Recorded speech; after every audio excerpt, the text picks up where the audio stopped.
I hate Tokyo. And the portions are so small. Adam Curry, John C. Dvorak. It's Sunday, September 1st, 2013. It's time for your Gitmo Nation Media Assassination Episode 544. This is No Agenda. Sniffing signatures of sarin here in the Travis Heights hideout in the capital of the Drone Star State, where Mofo meets Shoko, Austin, Texas. In the morning, everybody. I'm Adam Curry. And from northern Silicon Valley, we're sniffing nothing. I'm John C. Dvorak. It's Crackpot and Buzzkill in the morning. I've never been a sniffer, really, myself. I've never done the glue thing. I wouldn't do glue. It's not good for the brain. No, that's why I never did it. No, it's like people who snuff, or what do they go, huff. Huffers, yeah. Toluene and some of these other aromatics they're not healthy. They're not good for those, in fact, or especially some of them are bad for the liver. I do remember when I was a kid, we were on vacation, and I bought, it was raining, and so I think my parents let me buy 8 model airplanes. You had kind of these smaller kits, like for $2 a kit.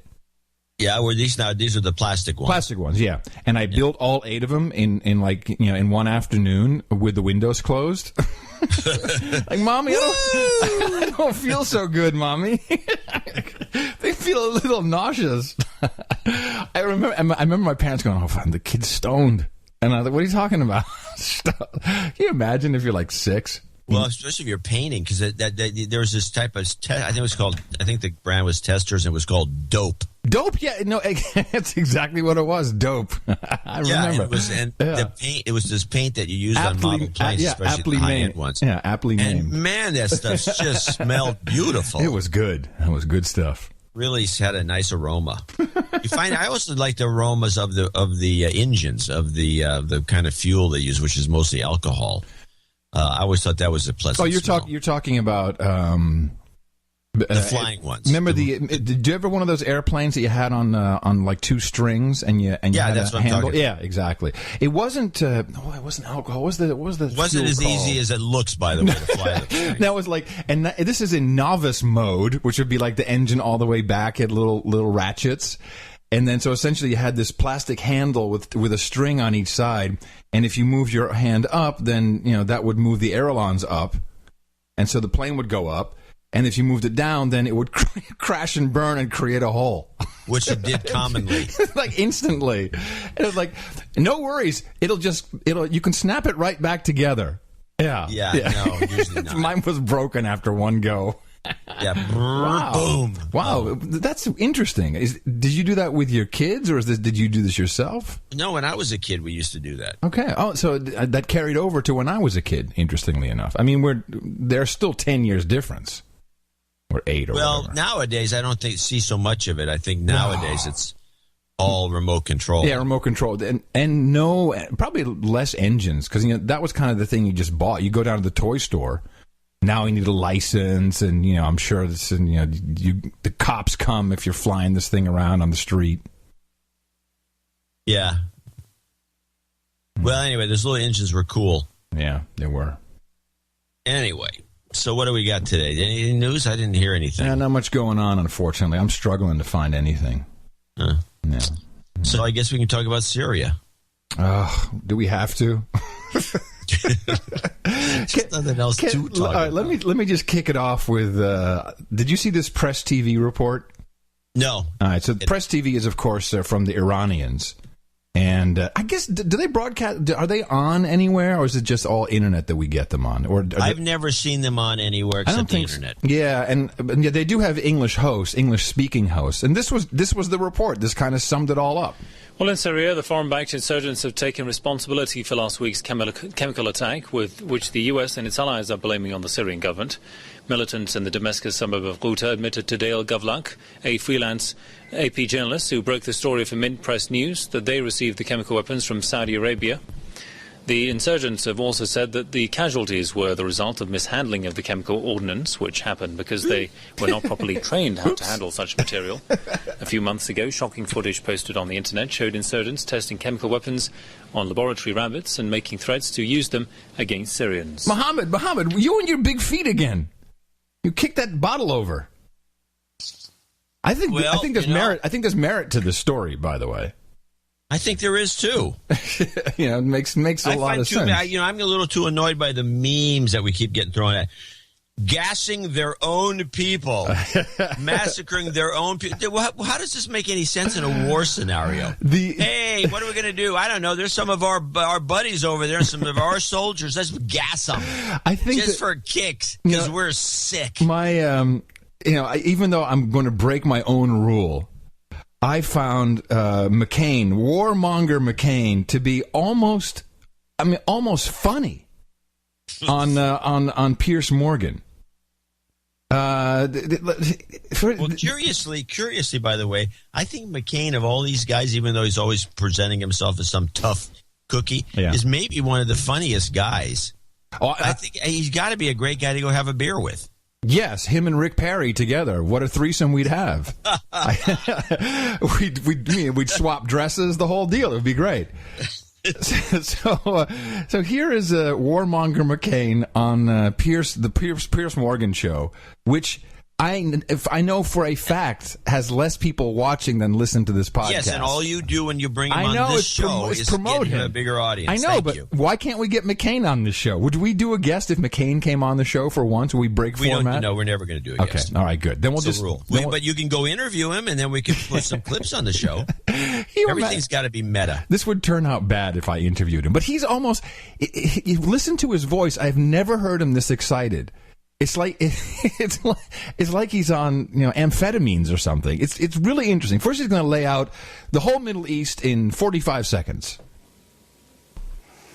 Well, first of all, we have watched Syria evolve into one of the great humanitarian tragedies in recent history. There is 100,000 dead, 1 million now children are refugees. The conflict is spread to Jordan, to Lebanon. Iraq is now in chaos and a resurrected Al-Qaeda base. The Iranians are there. 5,000 Hezbollah are fighting on the side of Bashar Assad. Daily flights of weapons fly in Iranian and Russian aircraft into Damascus in a very unfair fight. And now we've had numerous instances of the use of chemical weapons, the latest being the largest. Man, sounds like a good vacation destination, that whole Middle East. It sounds like a ball. Here he is with his voice just going out of control. By the way, I'm going to stop you here for a second. Right, sure. You could have played that clip without ever mentioning Piers Morgan because you never brought him into the clip. You're right. You could have. You're right. He's on an anonymous talk show. You're right. That I'm not going to talk about. You're right. You're right. I will send the check back to Jeff Zucker. I'm sorry. I'm being paid to promote CNN. Would you ignore the stacks of dead bodies without a mark on them? When I heard this, I'm like, would you ignore the stacks of dead bodies without a mark on them?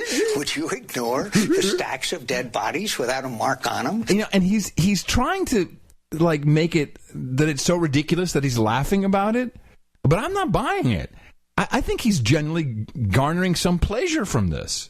He's like, he's all giddy. Would you ignore that it's already been established that as many as 10 times, at least, and many as 30, where chemical weapons have already been used? There's no doubt about that. No doubt. Is there any doubt in your mind? Can you be 100% sure, though, Senator? When you see those bodies? Absolutely. No, I completely agree. He did it for... of course. Hey. Yeah, I couldn't tell if you were Piers Morgan or you were John. I know, I sound like Piers Morgan, unfortunately. I'm sorry. So here's the thing. Now he asserts that they've already been used, and there's 30 incidences or what, I don't know what the hell he's talking about. Nobody knows but what he's talking about. But if any of this is true, how come that wasn't the red line? How come that's not? Oh, John. Okay, look, you and I are not going to have this discussion. Right, we're not going to actually try and put any kind of logic into it, are we? No, please. Okay, all right, all right. Quick statement. We're done with that. Of course, I can. I like kind of that Pierce is his job is to say, How can you be 100% sure? That's his only job. And McCain forgets that Pierce is supposed to do that. Here's why I can, because we know he's already used them. So why wouldn't he use them again? Only in larger quantities. I am more playing devil's advocate, to be honest with you. To be honest with you. Sure. Disagreeing with you personally. But let me also... Let me just point out to you. No, John. We discussed Pierce would play devil's advocate. Then you answered. Ease up, buddy. Yeah. I want to ask you one question, Senator Ziz. Go ahead. How can you be 100% sure on the evidence that we've seen that it wasn't a rogue element of the rebels deliberately letting off chemical weapons to try and lure America into a trap? That is an argument some people are putting forward. Yeah, and pigs fly. Some people... only at Floyd shows. I think pigs fly is what he said. That's his answer. How can you know that it's 100% sure that Assad gassed people? Well, pigs fly. Put that forward. The rebels don't have those weapons. They don't have the chemical weapons. Hey. So how could and there is ample evidence that is going to be forthcoming. Yes. The difference between this, here's the body stacked up, okay, and the ample evidence in Iraq. Where did you? Let me ask you a question. Where did you see the bodies stacked up on the social media? I've never seen bodies stacked up. They've been strewn out. I have not seen stacked. Covered, and I think that's just a B-roll shot from someone. That's from Iraq, yeah. The strewn out video. Million times. Yeah. And then there's a bunch of kids laying in a bundle and just laying there. They didn't bother closing their eyes or doing anything. I mean, which doesn't make a lot of sense when they have everybody else neatly wrapped in white. And then no, but he keeps saying there's a guy shaking, two guys shaking. Yeah, but he keeps saying that, how can you dispute the evidence of stacked bodies? I'm like, I haven't seen the stacked bodies. Maybe he has. Well, he actually, I think, now maybe I misunderstood the way he said this, but I think he misspoke in this particular little clip here. I think it's put him into a very difficult and contradictory position because this wasn't the first time that Bashar Assad crossed the red line. There are some allegations that it was as many as 30 times, absolutely as many as 10. And there's no doubt that this is chemical weapons. Come on. Does anybody really believe that those aren't chemical weapons, those bodies of those children stacked up? And so that's just a facade. And the other facade is... No, wait a minute. Did he just say that's a facade?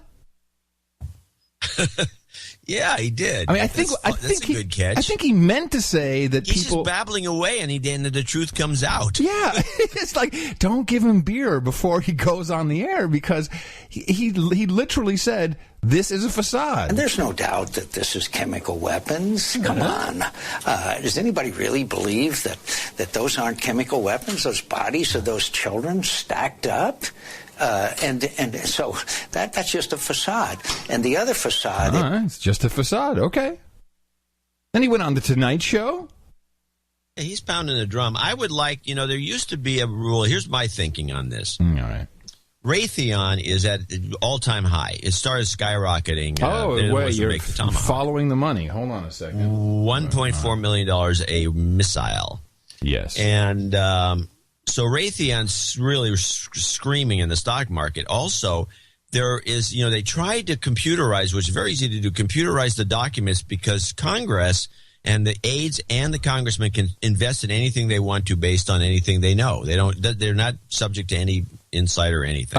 Well, there was legislation signed by the president, and they do have to submit this within 90 days of making a trade, and the only record of it is in the basement where you can get a photocopy of the microfiche. Right, you have to go to they proposed putting it online, which is easy to do. Yeah. But then they changed it so you actually, if I wanted to find out who owns shares in Raytheon and when they bought, and I would suspect McCain is one of them, I have to go to Washington, D.C. and scrounge around a file system that I'm unfamiliar with to find the record I'm looking for, and then I have to pay $1 or something to get a copy of it. No one's going to do this. I mean, even though they should be doing it at the Washington Post, there should be one person full time in that office. Yeah. But there's probably nobody there half the time. Oh, we can't go in today. I'm sure it's not as easy to get in there as you'd imagine. So So Raytheon stock is skyrocketing. Now, they have to shoot off. In fact, there was, let me look at this article. There's an article of all places in Politico, and they were bitching.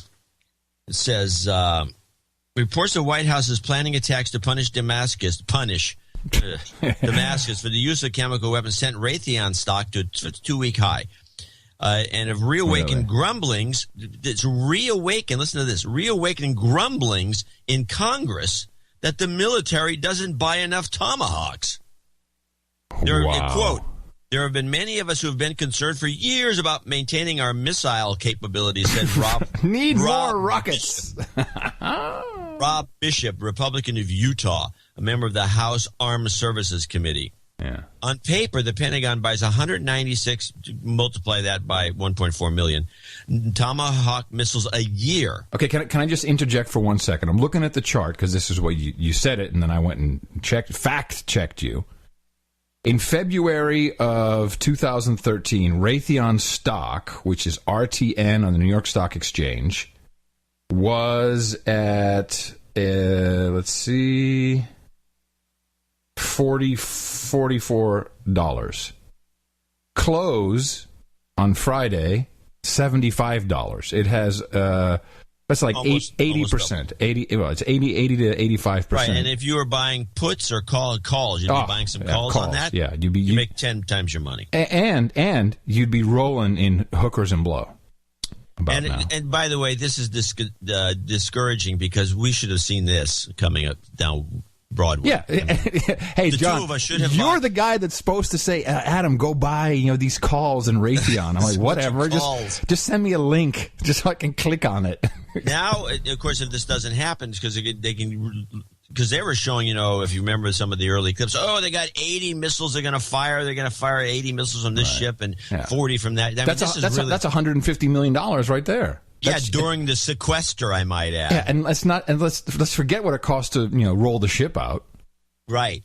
During the sequester, I might add. Yeah. Is that just a coincidence, you think? What? It's all happening during the sequester, of course. Oh, they don't pay attention to the sequester when they have to punish Damascus. Exactly. Whatever the case is, this is obviously somebody the payday. So I think they've already made their money. They can all sell, hold out, do the thing with Congress, keep talking about it, don't do anything, right? And then then go short with the puts. And say, we're not going to launch any of these missiles. We're not going to be buying too many. Boom! Raytheon stock hits. So you're saying that now is the time to short it, to buy on the downside, that it's going to drop like a rock, possibly down to 60. Yeah. So you think that they're not going to fire them off? You don't think they're going to light them up? Well, I'm getting to think that more and more ever since the British Parliament decided to short Raytheon.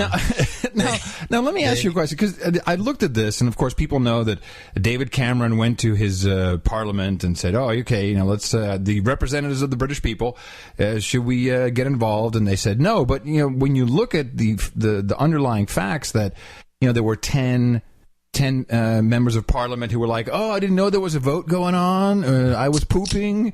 I had a conflict, a scheduling conflict." There's actually discussion going on right now that because our Congress is going to take a vote, and there's discussion in various forums as who the chicken shit guys are who aren't going to vote one way or the other. And I think that's what happened in Parliament because they didn't want to take sides in case things went south. Do you think that, or do you think it was a setup intended either A, to embarrass Cameron, or quite possibly to embarrass Obama, or to short Raytheon? And that actually seems like the most logical. I like the short Raytheon the best. But I think Cameron was in on this whole scam because he was such a loudmouth. I would agree. We had plenty of clips of him. Yeah. Oh, we got to do this. We got to do that. They need to be punished. And he went on and on, knowing that the British public wouldn't go along with it, but it makes him look good. And Obama, well, I tried. Yeah. So what can I really do? Did, what but can I do? Can't buck Parliament. Yeah.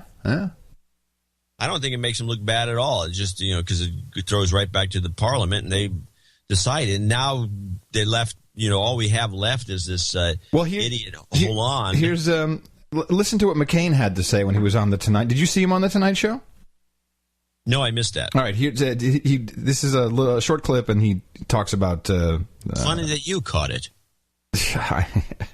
We actually, the other night, we said, hey, why don't we just watch it tonight? We wound up watching David Letterman because it was his 20th anniversary on CBS or whatever. Yeah, it was a pretty lame anniversary show. Yeah, it was. But there you go. So yeah, sometimes I slip. I'll admit to it. Why would the UN not say, Senator? I'm the front man for the New World Order. Why don't you come on my show and we'll tell the people, all 2 million of them who are watching.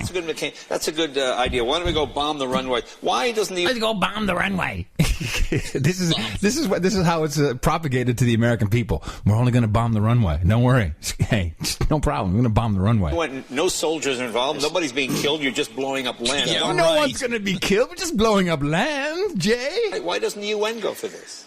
The UN has turned into an organization that, in my estimation, in many ways, is a waste of taxpayers' dollars. Right now, the UN is in there ascertaining whether this was a chemical attack, and I think it's fairly obvious, since you see these bodies stacked up with not a mark on them. I still haven't seen the stacks.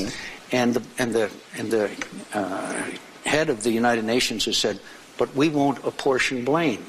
What? You're not going to say who is responsible for it? That's your tax dollars at work. Ooh. Why won't they say that? Because they want to be neutral. They want to be neutral about everything. And I feel badly about the British. They're our dear friends, but they're no longer a world power. They're no longer. He must be leveraged up the butt with Raytheon. He is funny. To talk about your taxpayer dollars at work, that's you, McCain. This is so now. Of course, I was like you. I'm sure, really like, wow, this is an interesting move. When the president came out and said, hey, I've decided that we need to take military action. However, I'm going to take it to a vote. And then, actually, for those who haven't heard, I have the clips. Do you want to play any of that of the president talking about that? A lot of people listen to our show to get the news. The yeah. news. All right, I have it in sequence. Okay, so give them a little news. Yeah, and these are short, so this is good. This is how the president started off his Rose Garden speech. Several hundred of them were children, young girls and boys gassed to death by their own government. Woohoo!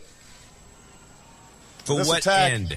To what end? Oh, yeah. It makes so much sense.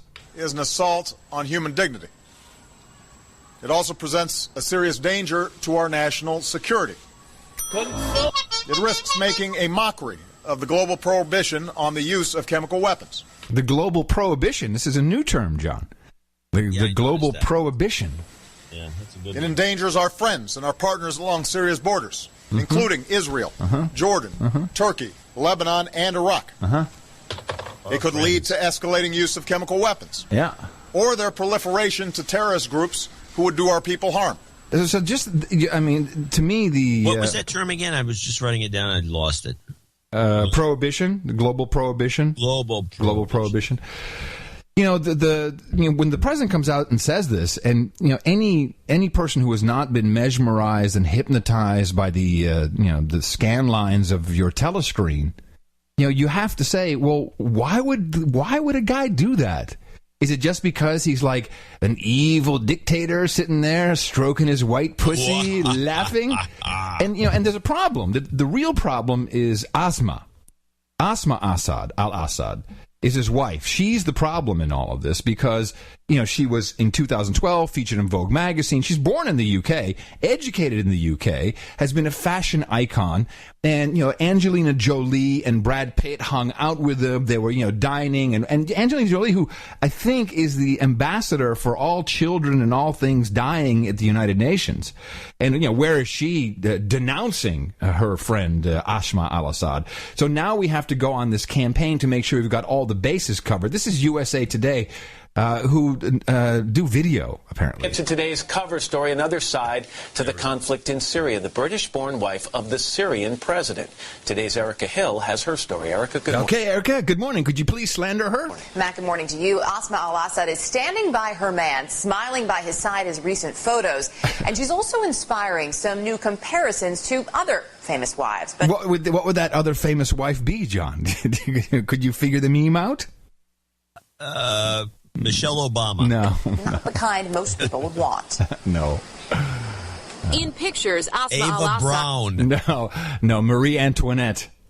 No. Yeah. appears to be the ultimate first lady. Active in charity work, perfectly styled, well-educated. But she's really evil underneath. Evil. A 2011 Vogue piece called her glamorous, young, and very chic. And kind of sexy. I'd like to very good looking. Like to point that out. The freshest and most magnetic of first ladies. Magnetic. Very much into fashion, always looking her best, like to travel. She's also very well educated. Born in London in 1975 to Syrian parents, Asma al-Assad was raised and educated in England. She worked in banking before quitting in late 2000 to move to Syria and marry President Bashir al-Assad. Sounds evil to me, John. I think she's a baddie. Where she settled into charity work. Syria Did she say tyranny work? I think she said tyranny work. expert Andrew Tabler first met Assad in 2002. She was always seen as the more reasonable, the kinder, gentler face of a brutal regime. I'm not going to play the whole thing because it just goes on and on. But it ends up with her being compared to Marie Antoinette. Of course, let them eat cake while my husband slaughters them. Slaughters our own people. Slaughter, yes, because if you're going to slaughter somebody, don't slaughter the rebels. No, slaughter the people trying to take your country away. Slaughter your own people. Yes, because that makes so much sense. And I love it's a great meme. I love how they always talk about Assad and his military and his forces. And I caught our president kind of doing the same thing yesterday. Now, I have not made a final decision about various actions that might be taken to help enforce that norm. But as I've already said, I have had my military and our team. My military? Really? I would say that's a little flub. My military. Your military. That's right. So, yes. Well, so he's decided to take military action. After careful deliberation, I have decided that the United States should take military action against Syrian regime targets. Uh-huh. This would not be an open-ended intervention. Oh. We would not put boots on the ground. Ah. Instead, our action would be designed to be limited in duration and scope. But I'm confident we can hold the Assad regime accountable for their use of chemical weapons, deter this kind of behavior, and degrade their capacity to carry it out. Our military has positioned assets in the region. The chairman of the Joint Chiefs has informed me that we are prepared to strike whenever we choose. And then he goes on to say the incredible thing that... But having made my decision as Commander-in-Chief based on what I am convinced is our national security interests, I'm also mindful that I'm the president of the world's oldest constitutional democracy. Mm-hmm. I've long believed he's adjusted that. That's funny. What? He used to say the oldest democracy. Yeah, it's now the world's oldest constitutional. World's oldest constitution, which is different because the world's oldest democracy is in Iceland. Right. This is constitutional democracy. Good point. Rooted not just in our military might, but in our example as a government of the people, by the people, and for the people. And that's why I've made a second decision. Sitting on the face of the people. I will seek authorization for the use of force from the American people's representatives in Congress. Whoa! Yeah, right.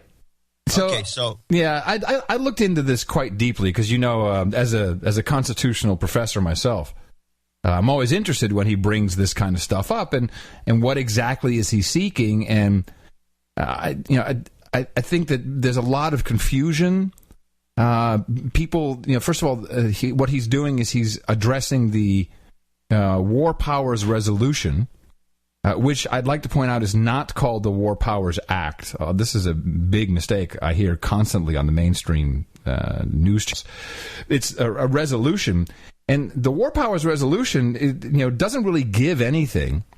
Is that it was really meant as a clarification on the presidential powers in the Constitution. Did you know what was in here? Did you know how this worked? How this War Powers Resolution thing fits together? And most presidents actually don't like the War Powers Resolution. They think that they should be total dictators and do whatever they want. Right. But the president sent a letter to Congress, and in that letter he is specifically asking for it's a very simple. Have you seen this? It's a very, very simple note. He says he wants authorization. And he actually wrote the document. The only thing Congress has to do is come back and go yay or nay. So authorization. The president is authorized to use the armed forces of the United States as he determines to be necessary and appropriate in connection with the use of chemical weapons or other weapons of mass destruction in the conflict in Syria in order to, 1, prevent or deter the use or proliferation, including the transfer to terrorist groups or other state or non-state actors within, to, or from Syria of any weapons of mass destruction, including chemical or biological weapons or components or materials used in such weapons, or protect the United States and its allies and partners against the threat posed by such weapons. And why don't we just say, put the crown on his head? You're king. Go ahead, do whatever you want. Specific statutory authorization. Consistent with Section 8A1 of the War Powers Resolution, Congress declares that this section is intended to constitute specific... This is constitutionally very important what's written here. I'll read it again.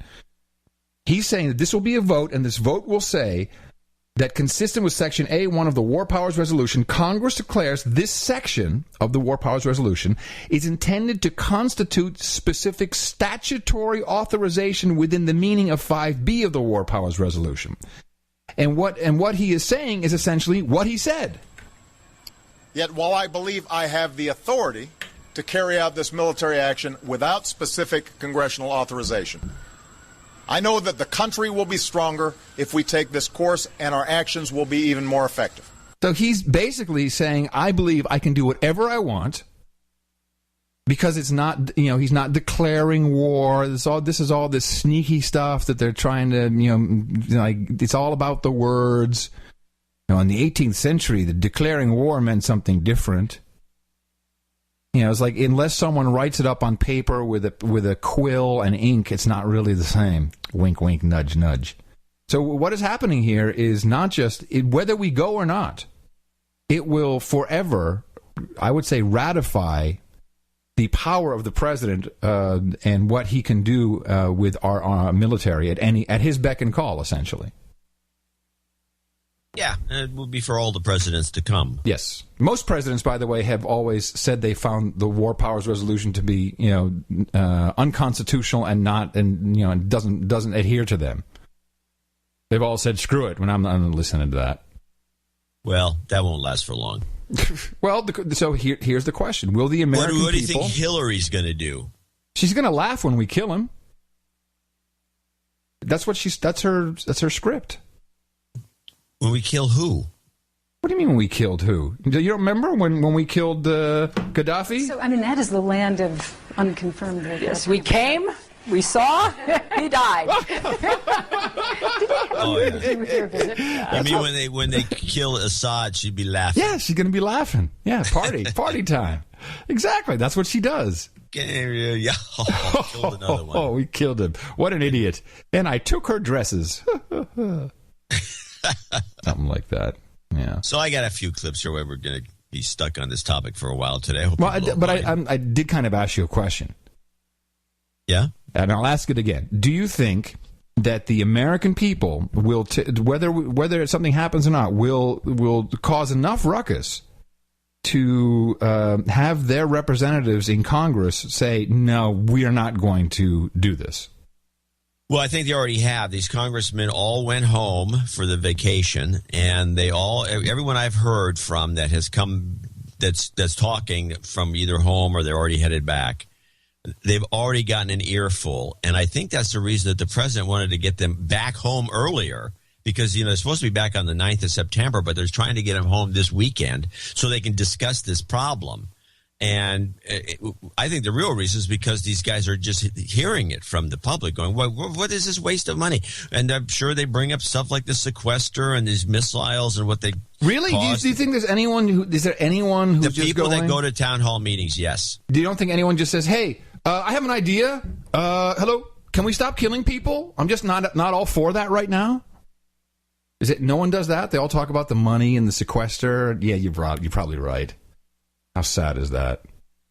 Well, I'm sure there's some, especially, old-fashioned Democrats who are, the ones that aren't completely out of power, that are kind of progressive and they don't like the idea of killing anybody. They're pacifists. Yeah, I'm sure they bitch and moan. But, they probably have long hair and they're throwbacks. And they wear dresses. And they wear dresses and kilts.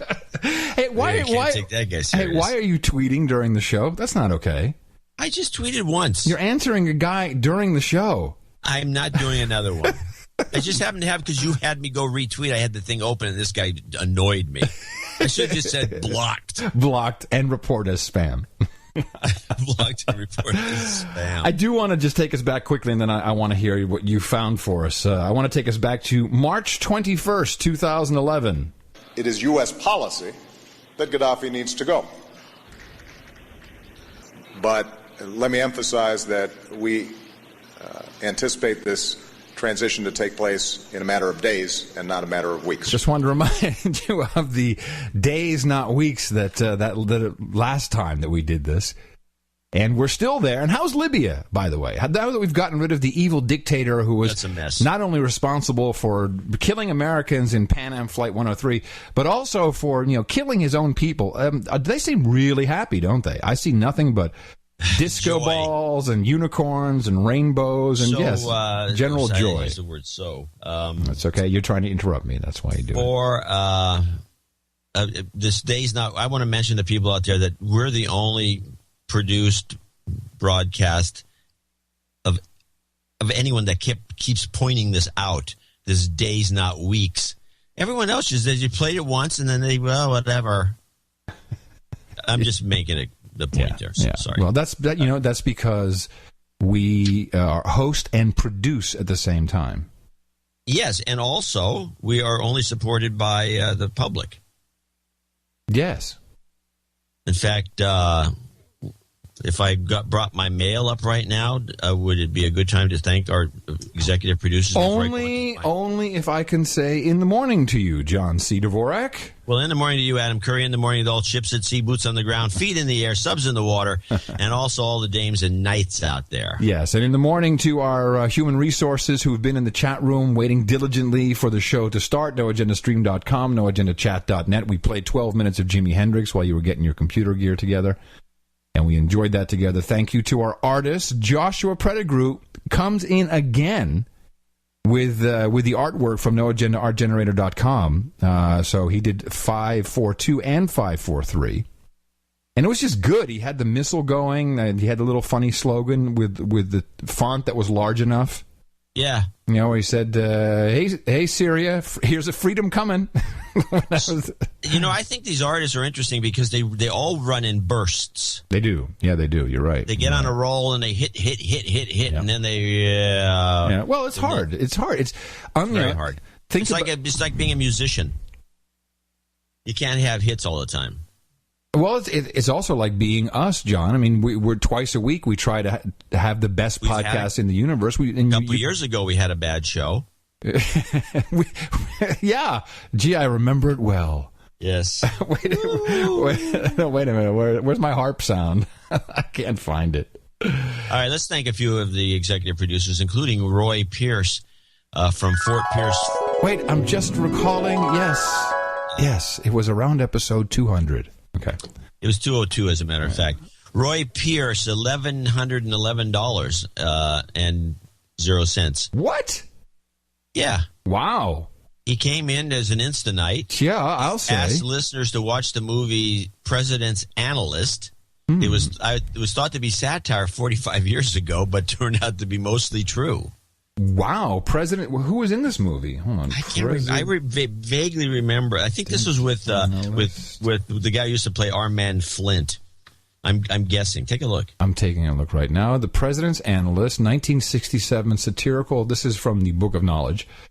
Satirical comedy written by Theodore Flicker, James Coburn. Okay, yeah, Coburn. That's a real. That's a real actor. Let's see, the film's elements of political satire, science fiction, resembles many of the spy spoofs that proliferated in the mid-'60s in the wake of the James Bond phenomenon. Yeah, our man Flint. Wow, John, we'll give you. Yeah, that's right.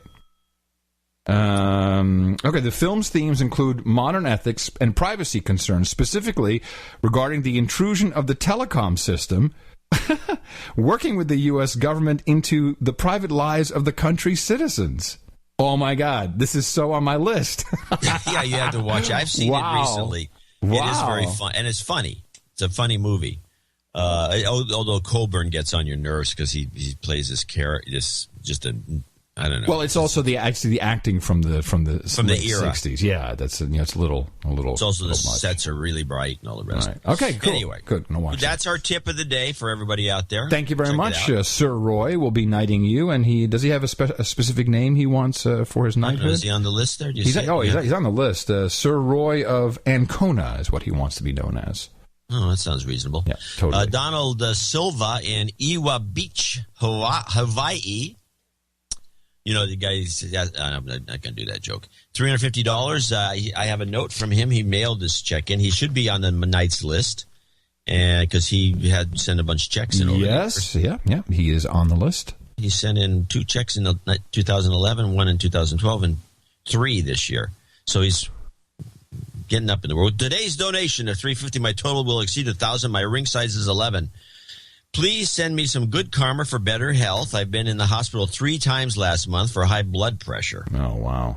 What do you have to go to the hospital for? What are they going to do? If it's really high, then you before your head explodes. Thank you for producing the best podcast in the universe. No one is as entertaining and insightful about politics and the media as you two are. My eyes have been opened. Good. He needs a karma first. Yeah, some health karma coming your way right now, amigo. You've got karma. And go to noagendanation.com/rings for your ring, and we'll be knighting you later in the ceremony. Thank you for your contribution. Onward, Ryan Beck, 33333 from Rancho Cucamonga, Anaheim, Azusa, and Cucamonga. Greetings from Rancho Cucamonga. As a 6-year listener, I may very well be the king of the douchebags because I have never donated to the best podcast in the universe. After 6 years. How come Rancho Cucamonga sounds so familiar, though? Rancho Cucamonga. I think we have another listener in Rancho Cucamonga. Okay. I'm doing so today to plug my friend Ron Boyd's awesome new app, the No Agenda Karma Generator, available on Apple's App Store. Yeah, I put it in the show notes on the last episode. It's pretty funny. It's a cool app. Adam mentioned it on last Sunday's show when my friend Ron came in as an associate executive producer, but I strongly feel Ron's app deserves a second plug. All of the No Agenda listeners need to go right now and download it.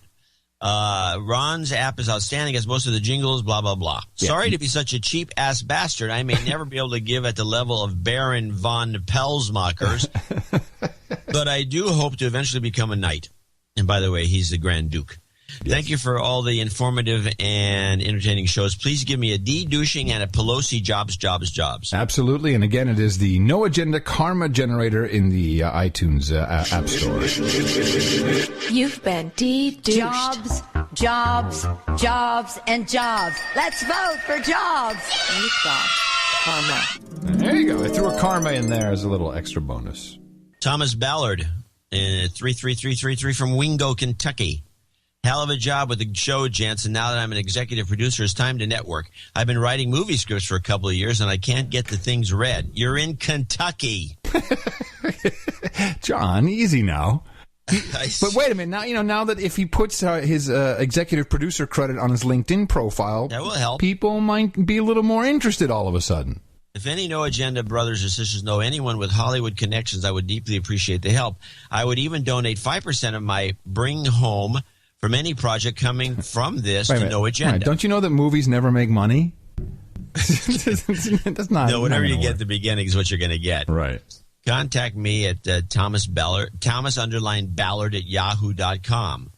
Also, if you need any more second half of the show type clips. No, he says we need more.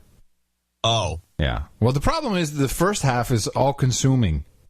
Yeah, the problem is when we have some situation like this. Well, no, but it's not even that. And When stock is involved. All you have to do is just listen to John McCain. I mean, he could fit in the second half as easy. Totally he's talking about pigs flying. I mean, please, what more do you want? Now, I guess this is Ione Emmerich, Ione, IOAN, in Brook Park, Ohio. Another 3. I would say Ion. Could be. Maybe. Small stimulus for 2 dudes for their mediocre news reporting. Had a long drive on Friday and listened to 4 shows. Had to slow down a few times. I was laughing so bad I couldn't keep the wheel straight. Good. Please send me some karma with a C. Oh, okay. That's this one. Let me push the other button. You've got karma. You know, of all the things that people say about the show, when they say that they laughed, that makes me the happiest. I'm always wondering what they're laughing at. Well, it's I mean, our jokes are, we have some funny lines that they're just throwing in because we're lighthearted about the news. No. Strangely enough, it's the stuff that we don't even know is funny. That's, it's just you and me, like, being us, and then people are like, you guys are hilarious. Oh. Kevin Anderson, $250 from Milford, Michigan. We're just getting by some homeschooling our kids, by the way, which is a great way to bring your kids up, homeschool them. On a small farm while I work 80 to 90 hours a week as a salaried corporate slave. Excellent. Why does the government fear individualism? Because they have nothing to offer us, so they can't control us? Adam, keep hitting them in the mouth, especially if they try to play the harmonica or kazoo. Those noises on No Agenda are like diarrhea on a filet mignon. Please give me some family karma because my work schedule has put a strain on all of us. I think he's looking at you, John. Well, let me get out of harmonica then. Please. You've got karma.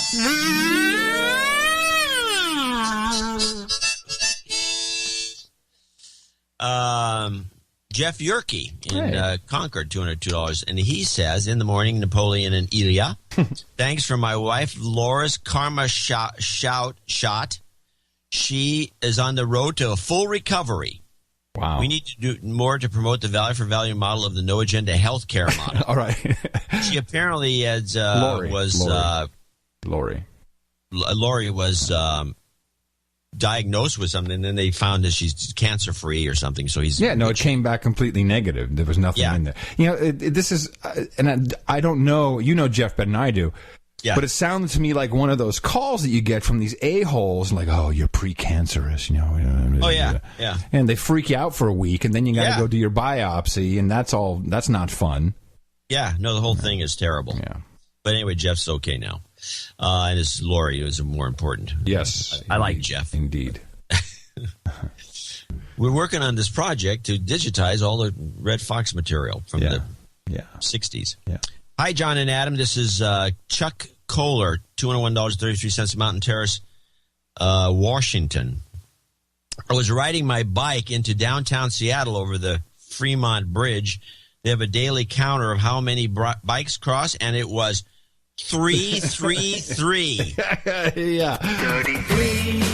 That's a magic number. Yeah, it must have been an omen. Yeah, so he gave us some contributions, and we're in business. He says, fucking long handwriting. He had some bitches and moans. He printed this note. All right. Misty Tallman, $201. That sounds like a porn name if I ever heard one, by the way. It's a great name, yeah. Misty Tallman. Hey. $200.01, Colorado Springs. This donation is my husband's request for his birthday gift. He would really appreciate if you gave him a shout-out. Did you get the other birthday thing I sent you in the email? Yes, I forgot did. Wendy in Chicago? Yeah, I got Wendy. The reason we did miss Wendy in Chicago is because Wendy, who gives some money later, it came in the mail. I didn't pick up last Wednesday's mail. The place was closed. Oh. This donation, my husband's request for his birthday gift, he would really appreciate if you gave him a shout-out for his birthday, which we do, which is today. Now, why do you think she gave us 201 penny? I mean, I'll happily drop it in there. I'm just curious why 1 penny, if there's anything in the note. It never says. Her husband is Joel Tallman. Tall man. Misty. Well, let me tell you that. Okay. She does 3 ways. She's Misty Tallman. Yeah, I think that sounds good. Yeah, there goes our next donation right there. No, you don't understand. Dame Astrid Klein, our buddy in Tokyo. Oh, yes. We got an email from her this morning. 200. I didn't get the email. No, it was to Miss Mickey. She wants to recommend The Curtain by Patrick Ord. This won't be new to No Agenda listeners who know that data mining is used for marketing strategies to brainwash consumers, a bit heavy on the do-good side. And sorry, Adam, no sex here, but it's a good primer for NA freshers. Why bother reading it then? Dame Astrid, the Viscountess of Tokyo. Yeah, Miss Mickey has she's organized she's got a show in Tokyo, and we're going in March, and we're going to be staying with I think Dame Astrid has kindly offered her one of her many vestibules. For us, isn't that what it's called, a vestibule, for us to stay in as long as we like, and she wants to organize a No Agenda meetup in Tokyo. Oh, great! Have sushi. You don't sound very happy. Well, I mean, we have 3 Tokyo listeners. She said she looked at the map. She said it was a lot more than you think it is. Well, maybe. I haven't looked at the map recently. Well, it sounds like a lot of fun. I think you should take advantage of it. Do I sense some jealousy? Yeah, I'm totally irked I wasn't invited. Who said you can't come? I hate Tokyo. I really hate Tokyo. You have no idea. Let me just write this down. 5345. I hate and Tokyo. The portions are so small. I hate those twigs. I can't eat with them. So how I can eat with twigs. Thank you, Viscountess of Tokyo, Dame Astrid. Yeah, lovely donation and a suggestion there. Again, that is the Curtain by Patrick Ord. I got to put that in the show notes as well. Interesting. So we want to thank these and all of our producers for contributing to show 544. And you remember to go to Dvorak.org/NA, channeldvorak.com/NA, or you can go to the No Agenda Nation website or the No Agenda Show website and click on the donate button. You'll find another page there, places where you can help us out. But the funny thing is, whenever you close your eyes before you go to bed, that moment when you're just starting to fall into that sleep and you're just starting to drift away. Dvorak.org/NA. You're going to wake up and you're going to have to go donate. A couple of PR mentions, John. We have a Samsung TV and Blu-ray app. Did you know this? No, I'm glad to hear it. Yeah, do you have a Samsung TV? No. Okay. The guys who, I guess the guys who make the Twit app did this. And they did a nice little... What's interesting is the description of the show on the app itself, but there's a link in the show notes. I'm not even going to read that to you. John won't like it. It's a free app, No Agenda Show, and you can use it on your TV, your Samsung TV, or your Blu-ray. And you can use that to get the live as well as the archived episodes of the show. I want to thank Sir Paul Couture of NoAgendaArtGenerator.com, a link in the show notes as well, to his Gmail how-to, which he did a really good job with screenshots and arrows and circles and stuff. So if you are still not receiving or if you're confused as how to get your emails out of the Gmail promotion tab, specifically the No Agenda newsletter, that's a good little how-to that'll help you. If you can go to blog.curry.com for a moment there, John, Sir Dallas Spongberg, once a year, his son Dallas does something very special for the show. What is it, blog.curry.com? Yeah, blog.curry.com. And you'll see their demo derby, and you have to click on the link to reveal the pictures. Oh, yes. His son Dallas participated in the Demolition Derby once again with the No Agenda 33 mobile. Magic number, yep, shut up, slave. It's a beauty. It's a beaut. Unfortunately, I think he got a really hard hit, and the battery flew out, and he was out of the race. Yeah, so. It doesn't take much. Yeah, he's got all the memes on there. Shut up, slave, no agenda, hit him in the mouth, get a life. Somebody else put that might have happened after the crash. Get a life. What are you, loser? I love it though. That's fantastic that he does that. I just wish our car would hang in. We should probably sponsor a few demo derby cars. Well, what is there to sponsor? You have to buy him a tire usually or something, and, get some paint. I had a perfectly good Range Rover we could have thrown into one of these things. Oh, that'd have been a great car for a demo derby. Yeah. I've always wanted to drive in a demo derby. I know the techniques that you have to drive backwards. Yeah, you have to drive the reverse direction of your engine, right. essentially. Right. So you're always ramming people from the backside, which I think the best car for that would be, I believe, a 77 Lincoln. I think would be a perfect car for that. Well, the problem is people always go for the axles because the people think it's the engine you have to disable, but it's really the axle. Once you can make this thing break an axle, then you're out as well. Yeah, and I think the 77 Lincoln may be prone to axle breakage. Well, that's assuming somebody hits you. Got a big 460 engine, you'd be driving around like a maniac. True. It takes some effort. Also, the Freedom Controller is now open.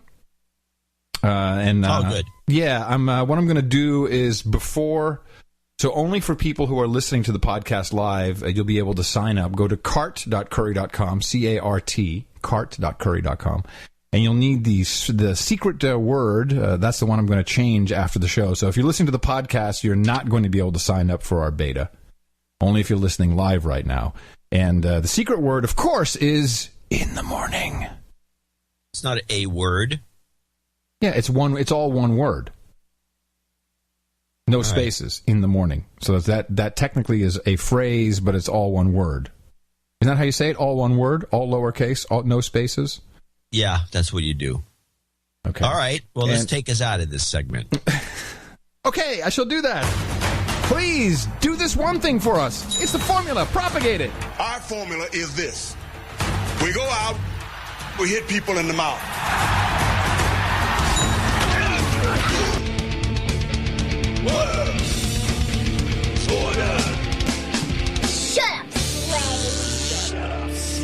Now, the Freedom Controller, by the way, is there's no money in it. It's just a way to get off Facebook and off G+. That's all I'm trying to do. What? I think it's a great idea. I wish everyone would just get off Facebook and G+ without needing any coaxing. Yeah, well, that's good luck with that. That's not going to happen. No, they need free trinkets. Oh, look, it's free. By the way, John. Like. I need to... plus me. We need to... I'll plus you. This is a very important month. The president has proclaimed, let me see, 1, 2, 3, 4, 5, 6, 7, 8, 9 proclamations for the month of September. Starting off, of course, with starting off with Labor Day. Of course, Labor Day will be Monday, which is when all working Americans, all get one day off, guaranteed. By presidential proclamation, September is National Ovarian Cancer Awareness Month. It is also, by presidential proclamation, National Alcohol and Drug Addiction Recovery Month. By presidential proclamation, National Childhood Obesity Awareness Month. By presidential proclamation, the month of September is National Wilderness Month. Oh, this is a good one. By presidential proclamation, National Childhood Cancer Awareness Month. Yay! This is a great month to be born. Oh, wait! By presidential proclamation, National Prostate Cancer Awareness Month. Well, feel your prostate, John. How we feeling? And then finally, this has got to be my favorite. I'll read this one. Time and again, America faces crises that test our readiness and challenge our resolve. From natural disasters like hurricanes, tornadoes, and floods to shootings, cyber incidents, and even acts of terrorism. While my administration is working tirelessly to avert national tragedies, it is every American's responsibility to be prepared by planning for emergencies. Individuals can protect themselves and their families while also contributing to their community's resilience. During National Preparedness Month, we refocus our efforts on readying ourselves, our families, our neighbors, and our nation for any crisis we may face. I like the way they slipped the cyber thing in there. Isn't that great? Shootings. I like the shootings. And by the way, shootings. It says from floods to shootings. What's that? Another shooting, man. Don't worry about it. It's a shooting. Yeah. Of course, be prepared is the motto of the Boy Scouts. That is the Boy Scouts marching song. So there you have it. Who now have a huge lawsuit, the pedo barrel lawsuit against the Boy Scouts. Yeah. So anyway, and it is also, of course, the month in which I was born in 1964. I will be celebrating on Tuesday. This coming Tuesday? This coming Tuesday is my 40th. Are you going to put your name on the list? No, I'm not going to congratulate myself. I demand it. Okay, I'll put myself. Adam, 40. Adam, thanks to John. No, John wishes. You say, I wish you a happy birthday. Okay. You're going to be 50. No. 49. No, you're going to be 50. Next year. Yeah. Yeah. You're going to be 60. That's wishful thinking, but okay. You'll make it. John's like, crap, if he doesn't make 60, what am I going to do? What is my income going to be? I can cruise for a month or something, but, without Curry, what are we going to do? Believe me, I worry about you, too. Let's play a couple clips. Please. Let's get the British Parliament no's vote out of the way so we can hear them yelling and screaming. The ayes to the right, 272. The no's to the left, 285.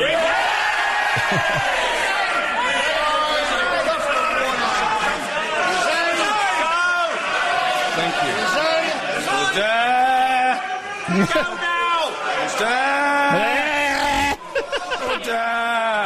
Why can't we have that? I have no idea. In Congress, that is cool. Can you just imagine, Boehner going... He's actually saying order. No, he's not. He's going... He is. If you let play longer, you can hear actually hear the word, but he's saying order. Well, it doesn't really matter what he's saying. It's hilarious. Exploded volcano. Well, I've got an exploding volcano here. It's erupted. Calm yourself, man. The ayes to the right, 272.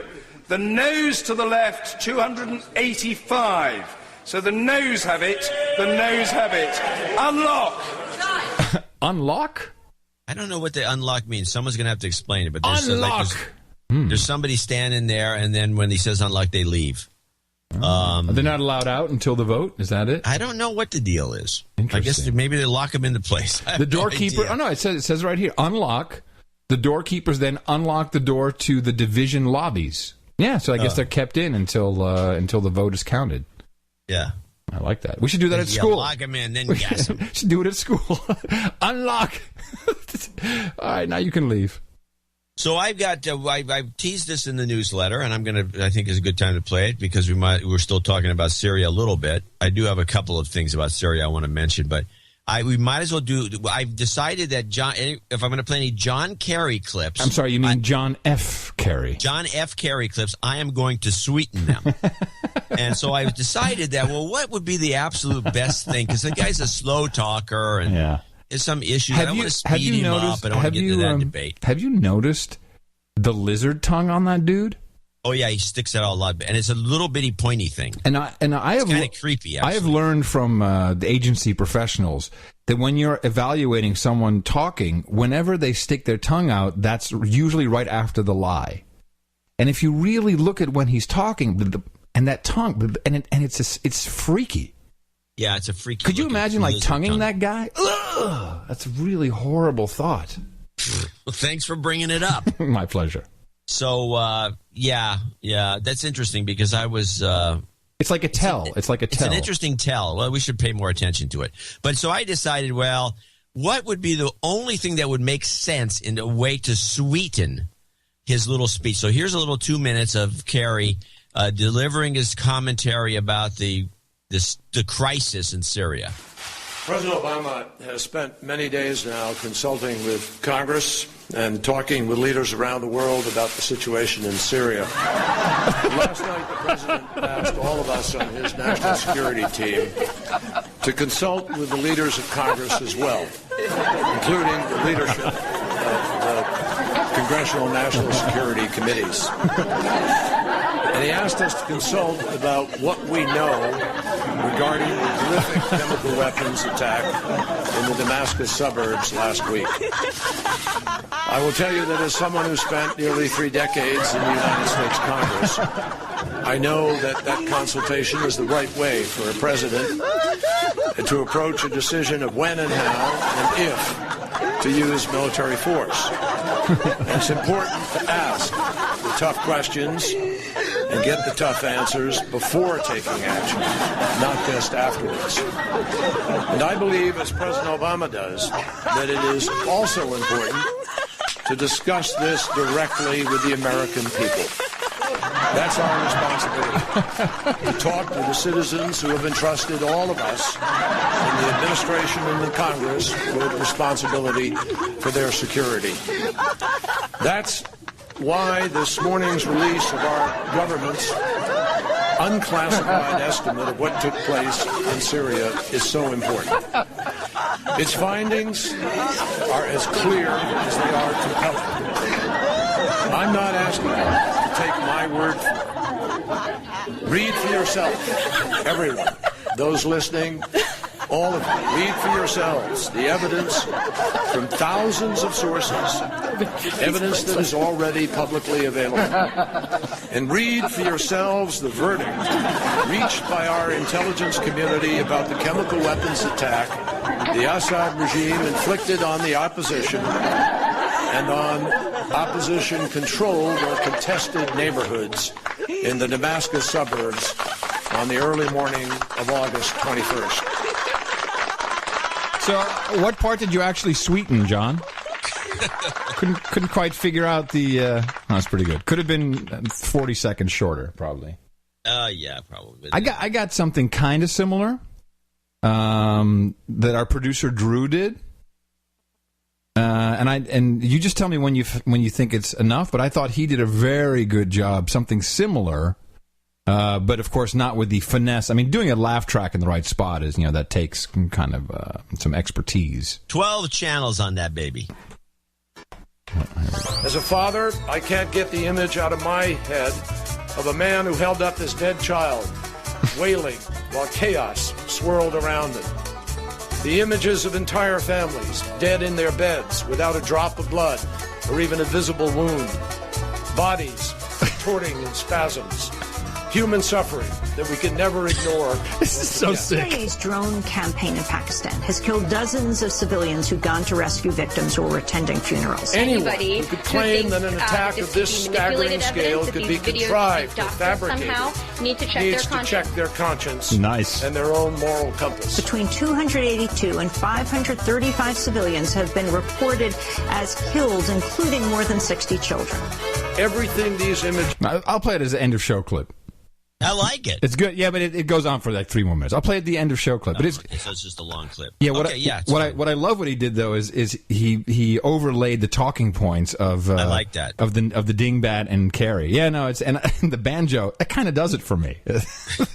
Ding-a-ling, ding-a-ling, stacks of dead children. Ding-a-ling, ding-a-ling, ding-a-ling, ding. Yeah. Of course, so you can always have the moron down under, Kevin Rudd. Someone finally got the clip for me.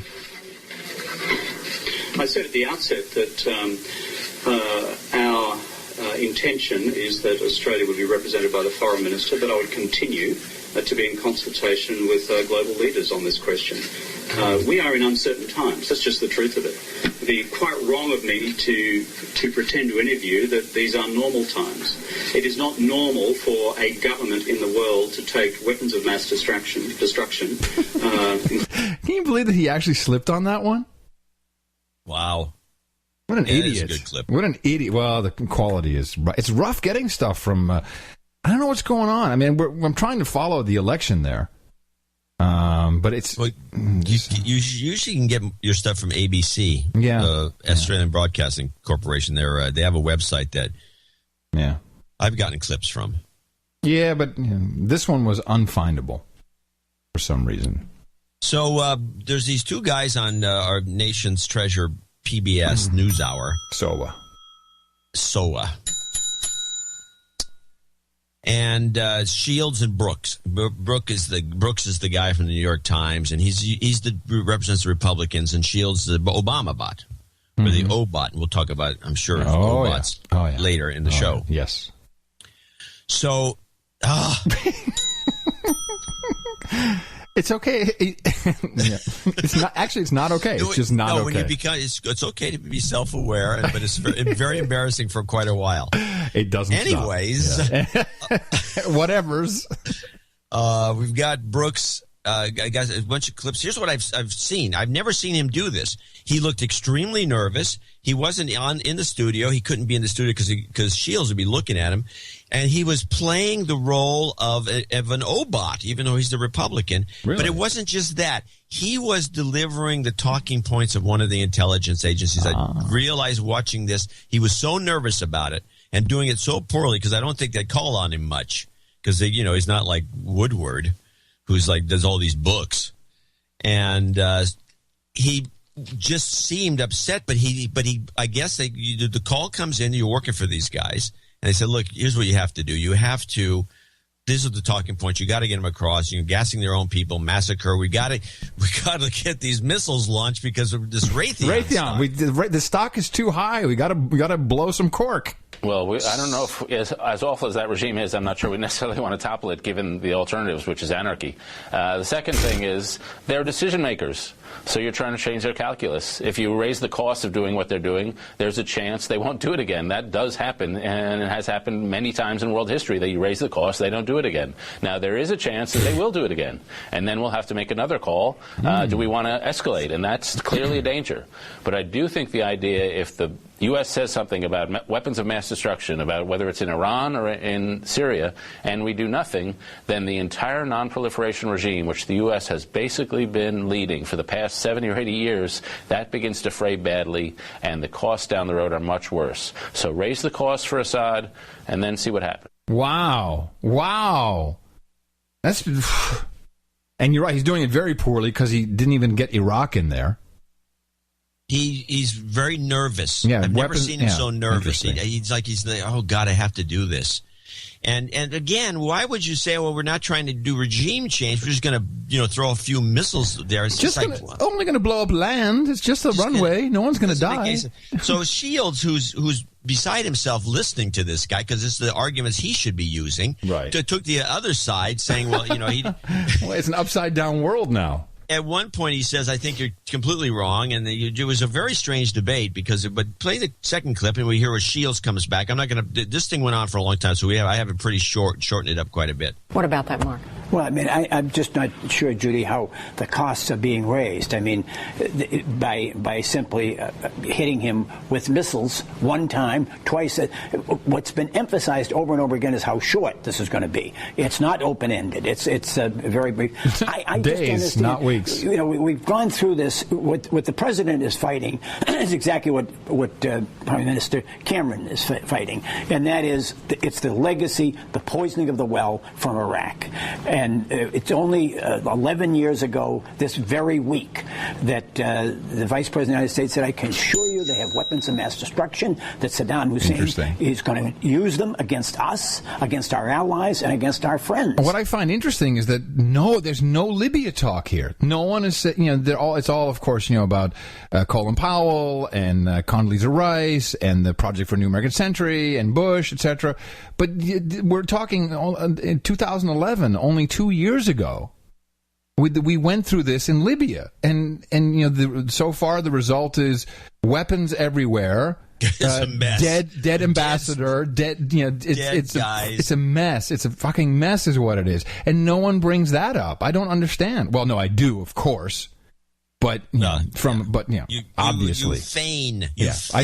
I feign lack of understanding. I feign it. Yes. We feign these things just to make a point. Yeah, exactly. So he goes on. So I'm thinking, there's more and more of this, and I'm watching the guy. Said this is not sounding like the same guy. And then when he does clip 3, and he drops this little bomb in there, I go, oh my God. I would say also that if we are in a period of permanent withdrawal from the Middle East, we'll have what has happened over the last really year in the Middle East, which is a devolution from the Arab Spring to the Arab Winter. In retrospect, and I was not a big champion of this at the time, but John McCain and Lindsey Graham had a point early on in this program, or in the progress of the Civil War, that if we'd been a little more interventionist back when the opposition was a little more moderate, a little bit more controllable, that would have been a good time to act. Wow. So he jumps on the Lindsey Graham, John McCain bandwagon? Nice. Yeah, that's the way to do it. And so finally we have the last clip of Brooks where he's already sold himself down the river. He's not even in the studios at Yale. And he just has to finish, I guess, with this. But what about Mark's point about having a more of a coalition, having more countries? I mean, Great Britain is now not going to be on board. A number of other countries have said they won't join in. How much does it matter that there aren't going to be many allies? And certainly there won't be, at least apparently there won't be a UN signing off on this. Militarily, it doesn't matter at all.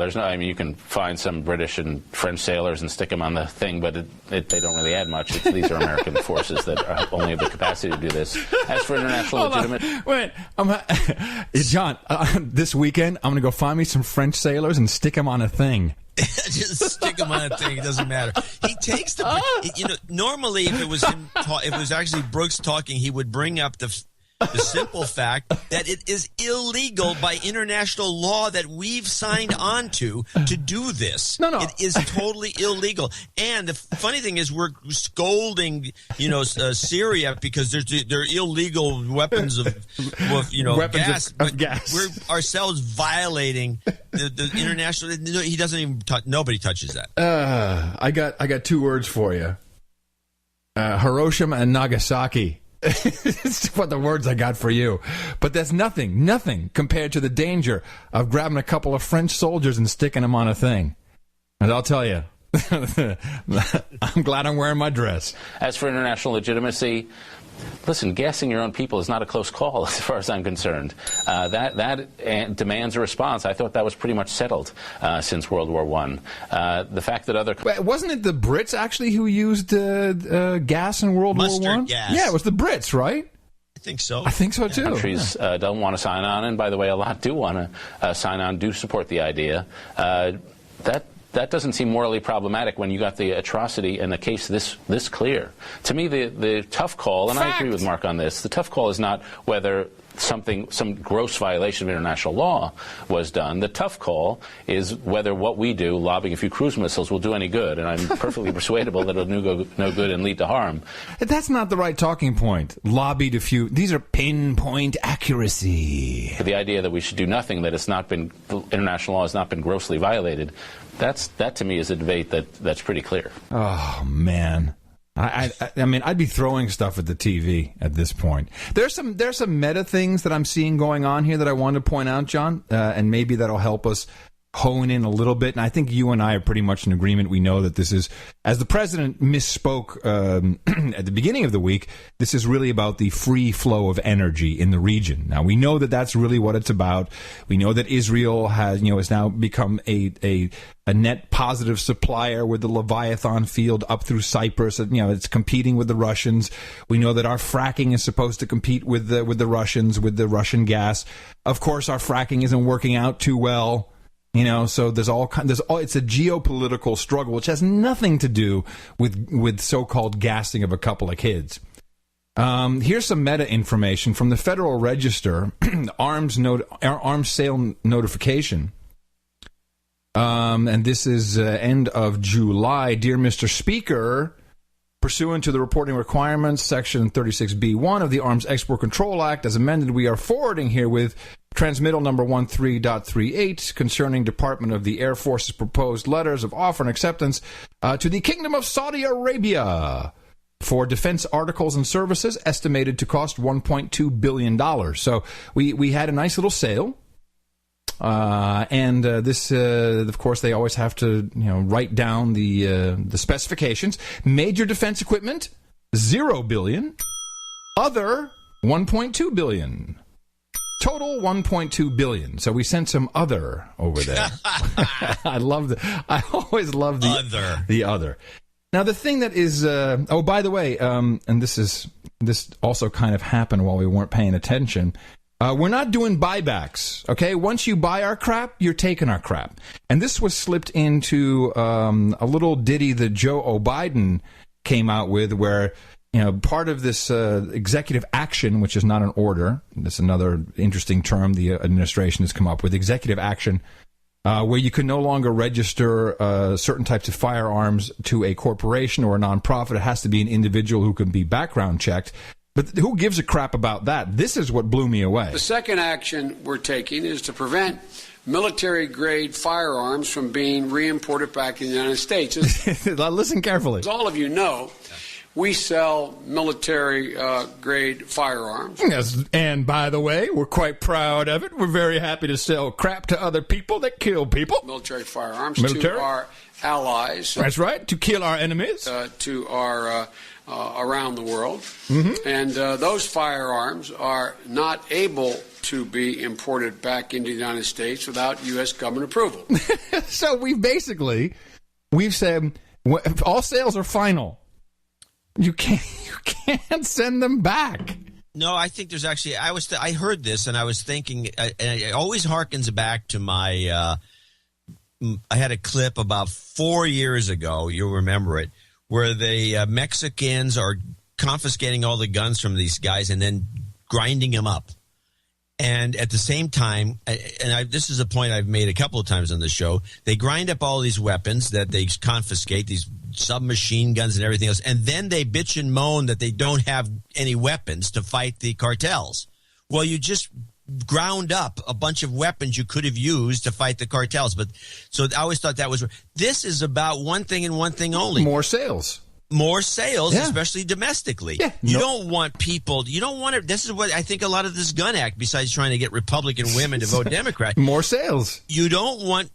They can't do it yet, but they want to make it so it's illegal for me to sell you my gun. Yeah, exactly. That means that you have to go buy another gun that's brand new. Yes, it's more sales. I know. More sales. This is a scam. Yeah. I love how Joe does it, though. He comes across so funny. Joe. Now, here is the thing regarding Syria that I found rather interesting. This is reported in the Telegraph of the United Kingdom's Gitmo Nation East that Prince Bandar is now on the scene. So Prince Bandar bin Sultan, also known as Bandar Bush in the annals of history, he was the Saudi Arabian ambassador, and he essentially has been kind of the go-to messenger guy whenever we were doing our nasty business in the region. And there was even rumors that he was dead. He's made a resurgence. We haven't really heard from him since 2008. All of a sudden, he's back, and the message in the press is that he offered a deal to Russia. That he said to Putin, he said, look, if you'll just let Saudi Arabia go, if you let Syria go, then, we'll cut a deal with you and we'll work with you on your global gas pricing, and we'll give you whatever you want. And I find this to be very interesting. I've not heard anyone in the press here talk about this, that Bandar is back. What have you seen regarding this, John? Nothing. So here, I'll read from... I'm still stunned, I say, that Mukhtar is still floating around. I think I was shot. Makes no sense. And this is being reported in Middle Eastern press. So here is the quote: "Let us examine how to put together a unified Russian-Saudi strategy on the subject of oil. The aim is to agree on the price of oil and production quantities that keep the price stable in global oil markets," is what Prince Bandar reportedly said to Putin. Now, it is important to Putin, I think more for gas than for oil, but to keep that price up there because, Russia still needs a lot of money, for in the process that they're in, and they're rebooting essentially. And looks like Putin turned it down, like he turned down any deal. And I have here some quotes from Putin, although it's too bad the guy doesn't speak English. This is kind of a downer because we always get the translated stuff. Right. I think Putin would be hilarious if he spoke English.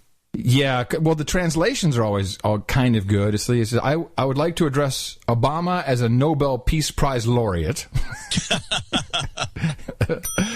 Before using force in Syria, it would be good to think about future casualties, Putin told Russian news agencies in Vladivostok during a tour of his country's flood-stricken Far East. Russia is urging you to think twice before making a decision on an operation in Syria. Let's see, what else did he say here? He says the Obama administration claims that proof exists, but it is classified and cannot be presented to anybody. This is below criticism. This is plain disrespect for the partners. Vladimir said. We know, of course, that this is a war by proxy with Russia. And, if now, I'm going to say, I have a feeling, John, that the president is going to get his permission from Congress. I think it's going to happen. Well, that would be with guys like Peter King and these other apologists for everything. Well, no, it's not that. It is the apathy of the American people. I don't know. I don't think so. I think it's going to be a tough go. No. Well, okay, we'll put you down for yes, and I'll put myself down for no. I'll tell you why. I saw it at our dinner. Oh, here we go. Now, I want to preface by saying that the friends we have over for dinner are our true friends. They know that I speak about our dinners on the show, and they know that I categorize them as Obama bots. Which we can actually shorten to O-bots. I really like that. Yeah, well, I had to do O-bots because I was running out of Twitter characters, so I just said O-bots. You saw the tweet of the picture of the table? Oh, Mickey did a great job. I'll go check that out. Yeah. So we're gonna go into that before we go into any more Syrian stuff. We're gonna talk about this. No, dinner. let's. Do you want to do it now? I mean, just to break it up. Yeah. No, I think it's a good time to take a break and go into the OBOT stuff. Okay, OBOT. Let me bring up my notes. So first of all, I tried a couple times during the course of the evening to spark up the Syrian conversation. Could not do it, John. Could not do it. Why? What's your theory on this? Well, this is why I started as a complete apathy, tired of protesting. Did my protesting when I was 20. I'm just repeating things I've heard, and like trying to distract the conversation to things like, hey, how about the administration not going after Washington and Colorado for weed, huh? I kid you not. Yeah. I could not get a conversation about Syria started. It's called the 10th Amendment. Yeah, and I did bring that up. And why is everybody so? I saw this happen on the West Coast. There was that's great. It's great that they're not going to bust the chops of Washington and Colorado over marijuana. They don't have any right to. In the first place. Except the Holder actually said quite the opposite. Oh, yeah. Well, of course. What do you think he's going to say? I marked up the statement from the Justice Department in the show notes. You can take a look at it. But essentially it says, this memorandum is not intended to, does not, and may not be relied upon to create any right, substantive, or procedural enforceable by law, yada, yada, yada, yada, yada. Essentially it says, if you can't keep your people under control, we're going to come in and bust some chops. That's literally what this document says.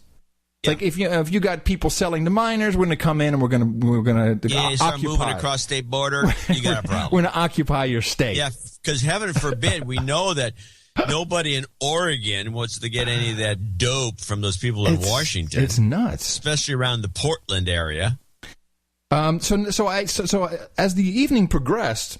By the way, as a quick aside, I did bring up with our friend, the brain professor here at UT, the thing we talked about on the show with the stunning new revelation where they were able to control one guy's brain, controlled his finger across the internet. Remember this? We talked about it on Thursday. Yeah. Here's what the professor said: parlor trick.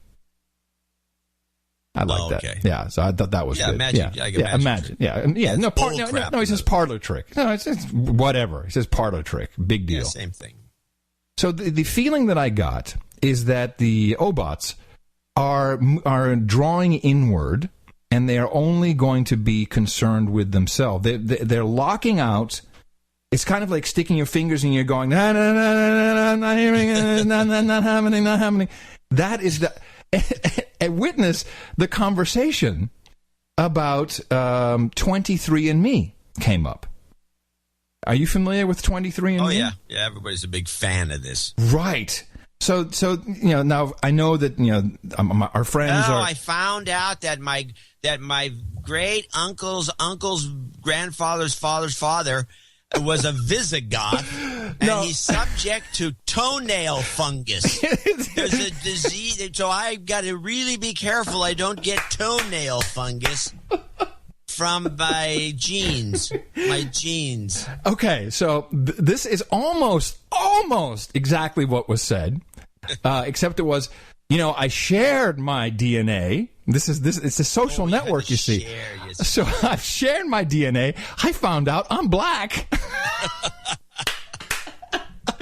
So anyway, so this goes on for a while, and I'm like, okay, and it's like, well, if you find out that you had BRCA, and we all know that's the Angelina Jolie breast cancer gene patented, well, of course I'd have a mastectomy. I'm like, okay, you've got to stop now.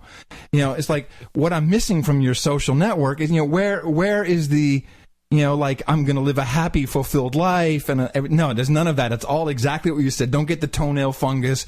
They don't eat oysters.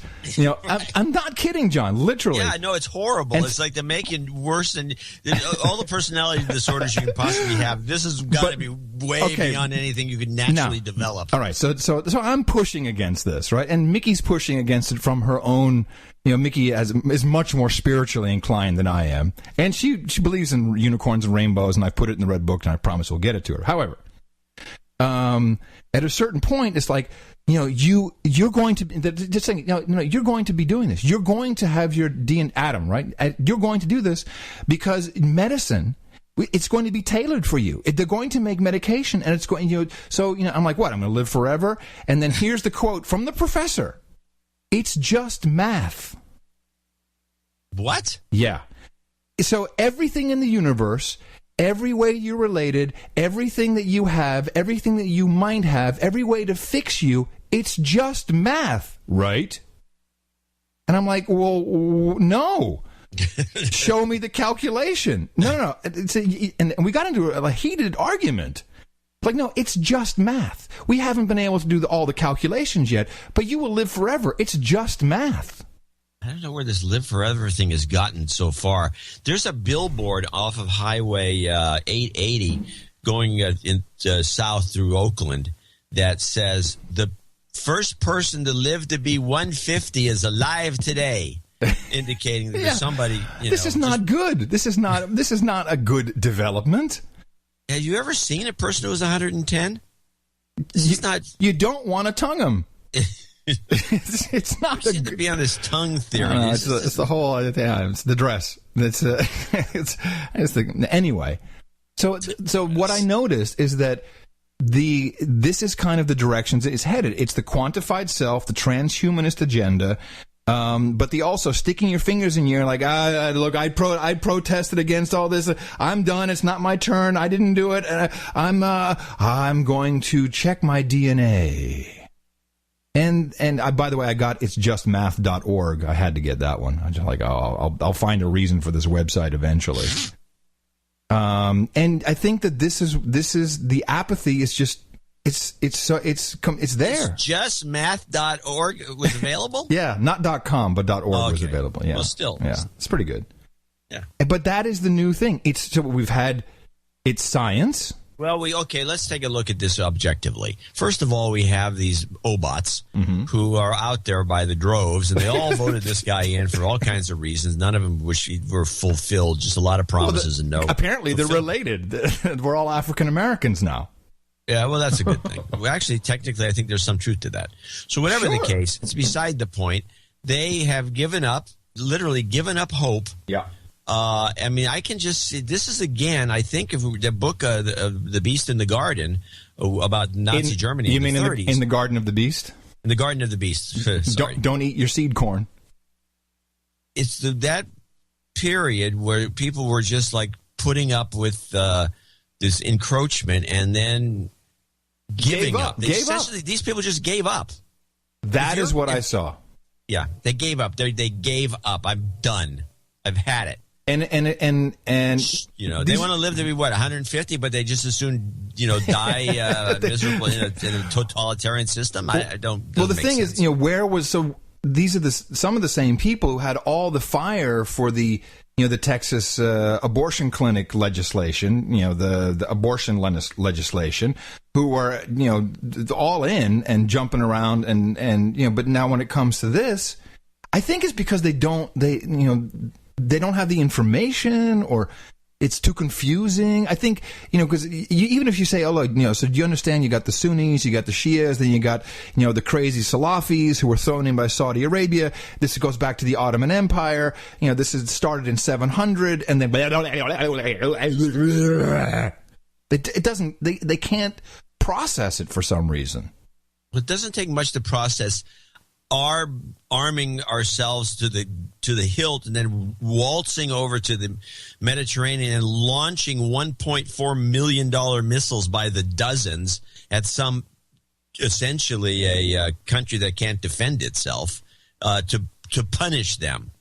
What kind of you don't even know about the Ottoman Empire to realize that this is insane.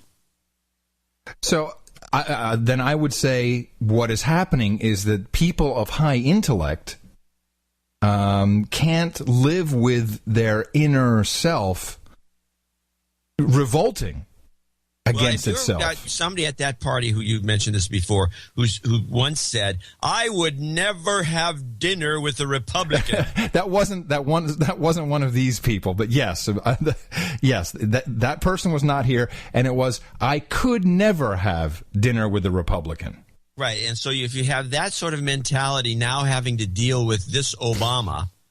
And by the way, I believe I think it shorts him out. Yeah, it is.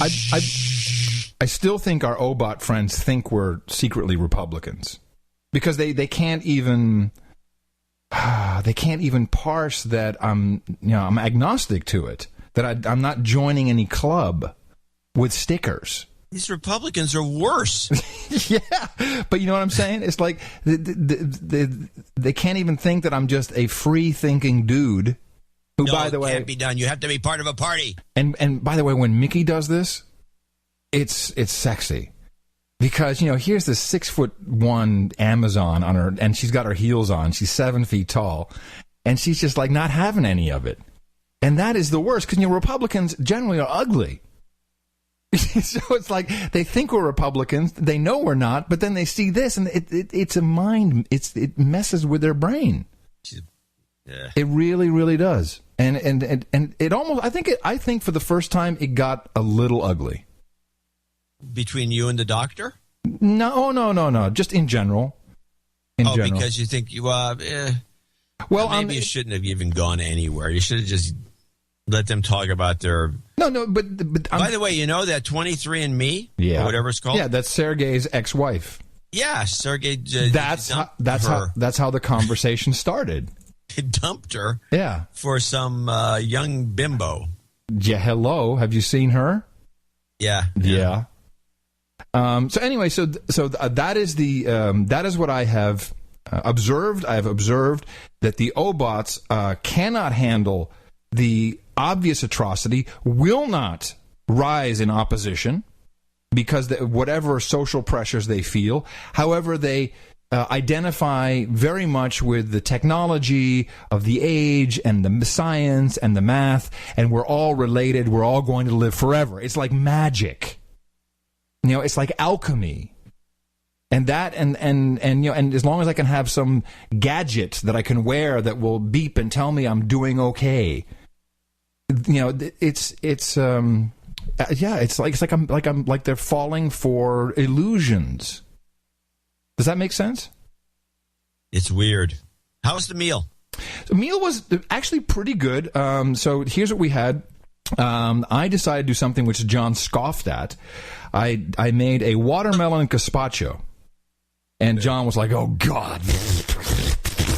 What a douchebag thing." Blah, blah, blah. I thought it was just a glass of watermelon juice the way you described it. No, it was a gazpacho, watermelon gazpacho. And I have to say, I think I really nailed it. I had it chilled. You should make that one of your house specialties then. Now apparently it's actually a tomato-based gazpacho that has chunks of watermelon in it. Yes. Which sounds like it might be tasty. So you have to get the mix just right. It's the chunk. Yeah, of course, you're going to juice some watermelon, get some chunks of watermelon. It's also the lime and the white balsamic vinegar. That's and salt. That's really the sea salt.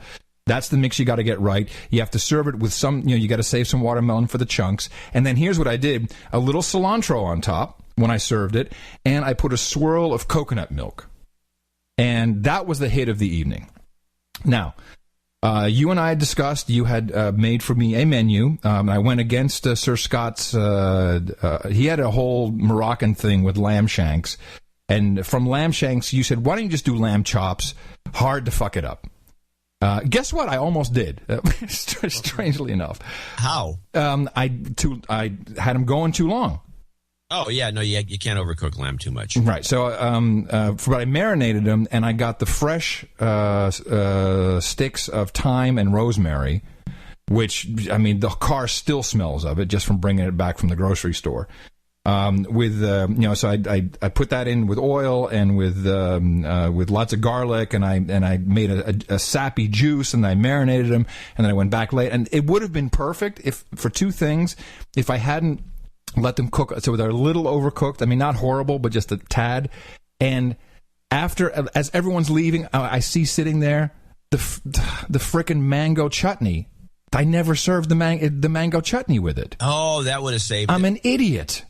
That would have saved everything. And then because I still had some left, and I had it last night. We had it again, and it was dynamite with the Indian mango chutney. I paid attention to what you told me.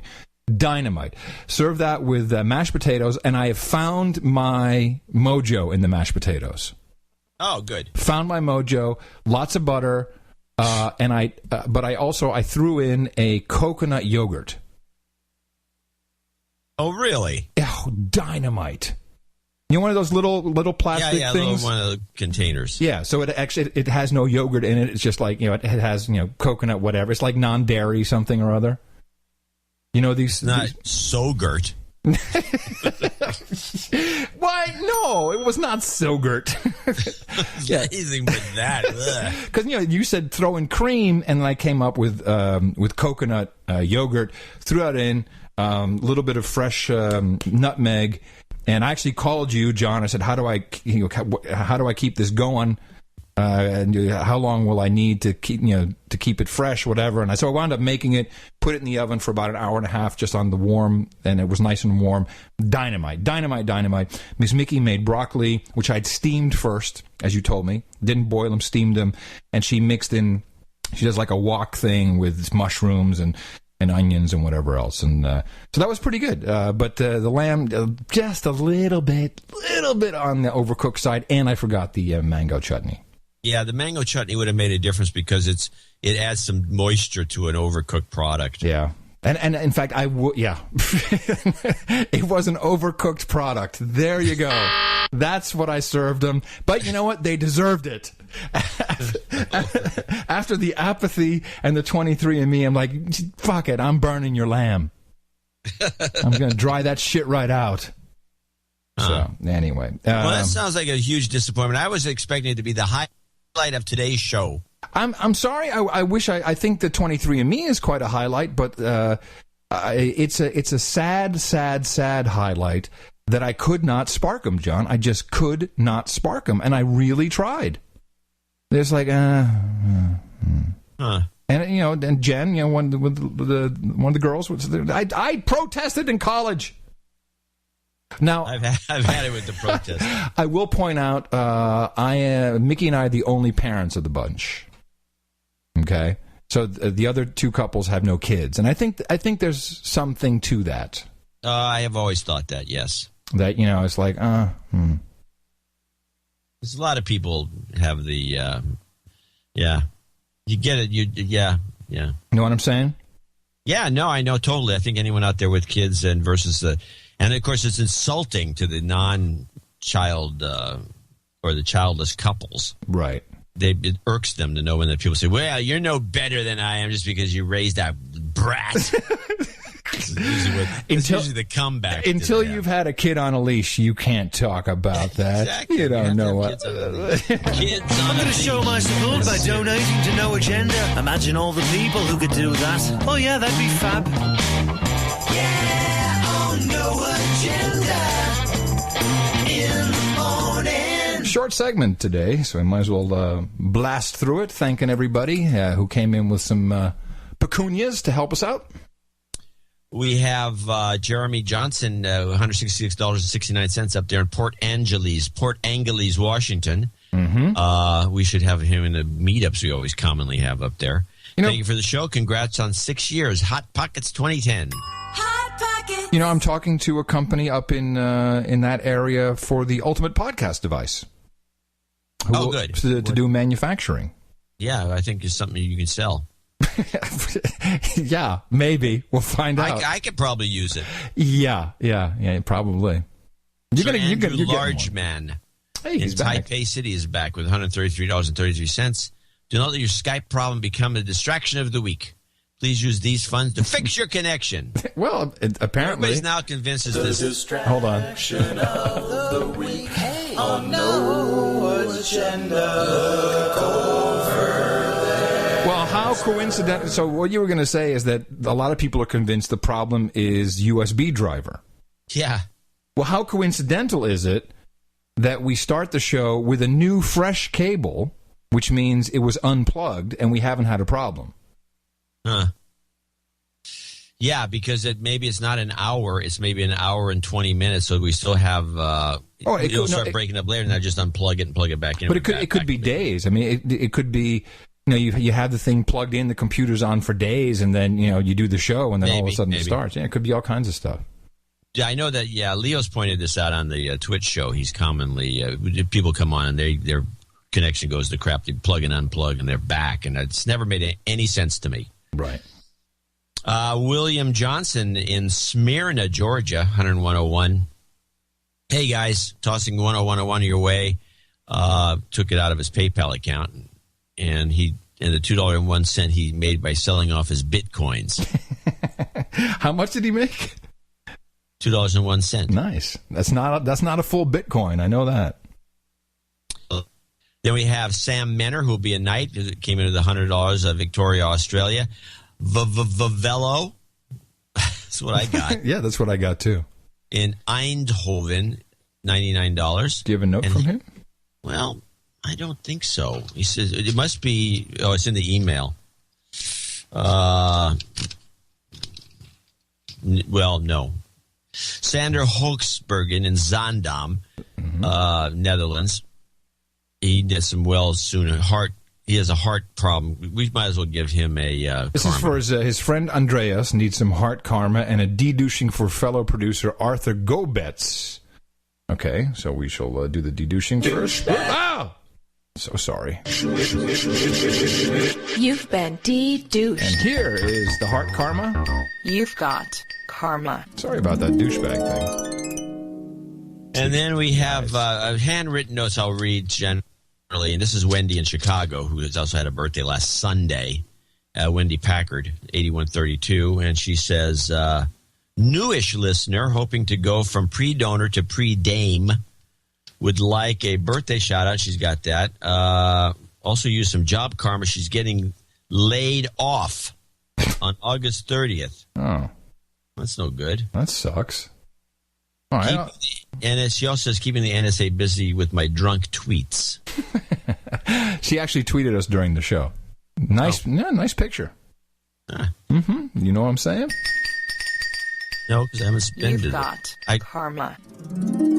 I stopped going because you groused about my tweeting somebody. Yeah, I saw it earlier. Let's run through a few here. We got, in fact, I think there's a theme coming up. Michael Kearns in Kansas City. 69, dudes! Here's our 69ers. Michael Kearns, Kansas City, Missouri, as opposed to Kansas City, Kansas. You know there's a difference. There is. Mike Nikolaichuk in Saskatoon, the Paris of Canada. Edward Hines in Jacksonville, Florida, the Paris of Jacksonville. Charles Walter, Schaumburg, Illinois. Jose Gonzalez in Henderson, Nevada. So where the smart money lives. And whoops, wait a minute, that he's beyond the... Wow, 69, sorry. 69, Whoa. dudes! Whoa, it was a forfer. That's all we got. Yeah, he says, this is Jose, and I'm going to read his note. I'm 13 in junior high. This summer, I bypassed the airport security line twice by saying I couldn't raise his arms above my shoulder. It was sweet. I am sending 6868 because my mom said I couldn't send 6969. Mom, really? Wow. Send us a picture of your mom.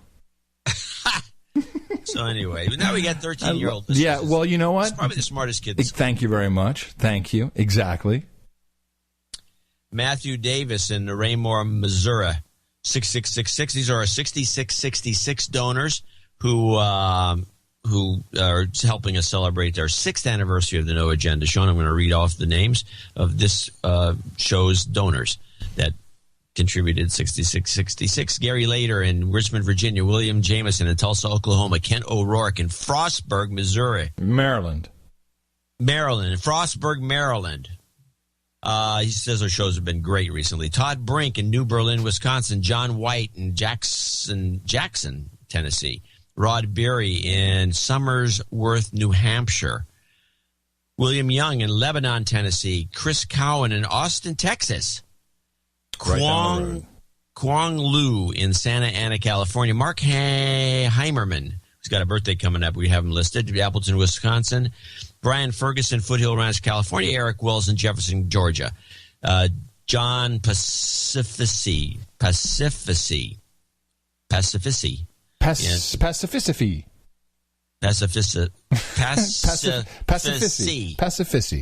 Yeah, in Tampa, Florida. Pass the fissy, will ya? And Tampa, Florida, of course, is the home of the lap dancers. Constantine Racketon in Toronto, Ontario. Emmett Stewart in Orange Park, Florida. Paul Webb in Twickenham, UK. Tim Connor in Edmonton, Alberta, where all the money is. Walter C. Nicholson, Shreveport, Louisiana. Peter Maurus in Elmhurst, New York. It's a good group. Joachim Den Boer in South Yarra, Victoria. You can probably pronounce that. Joachim Den Boer. Den Boer. I could make you say anything. Yes. Sam Lung in Toronto, Ontario. Arthur Gobitz in Zaandam, which means a big dam. He says, please get some health karma to Andreas Luckfield, who's hooked up to a heart monitor. Oh, yeah. Okay. That's we just did that for Arthur earlier on, didn't we? For Andreas? Yeah. I don't know. Did we? Yeah, it was. No, am I nuts here? Hold on a second. Let me go back up.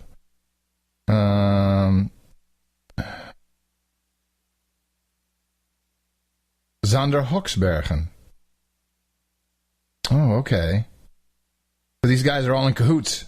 Yeah, I guess. They're all like Andreas. I want to give it anyway. Please. You've got karma. We want to help people out.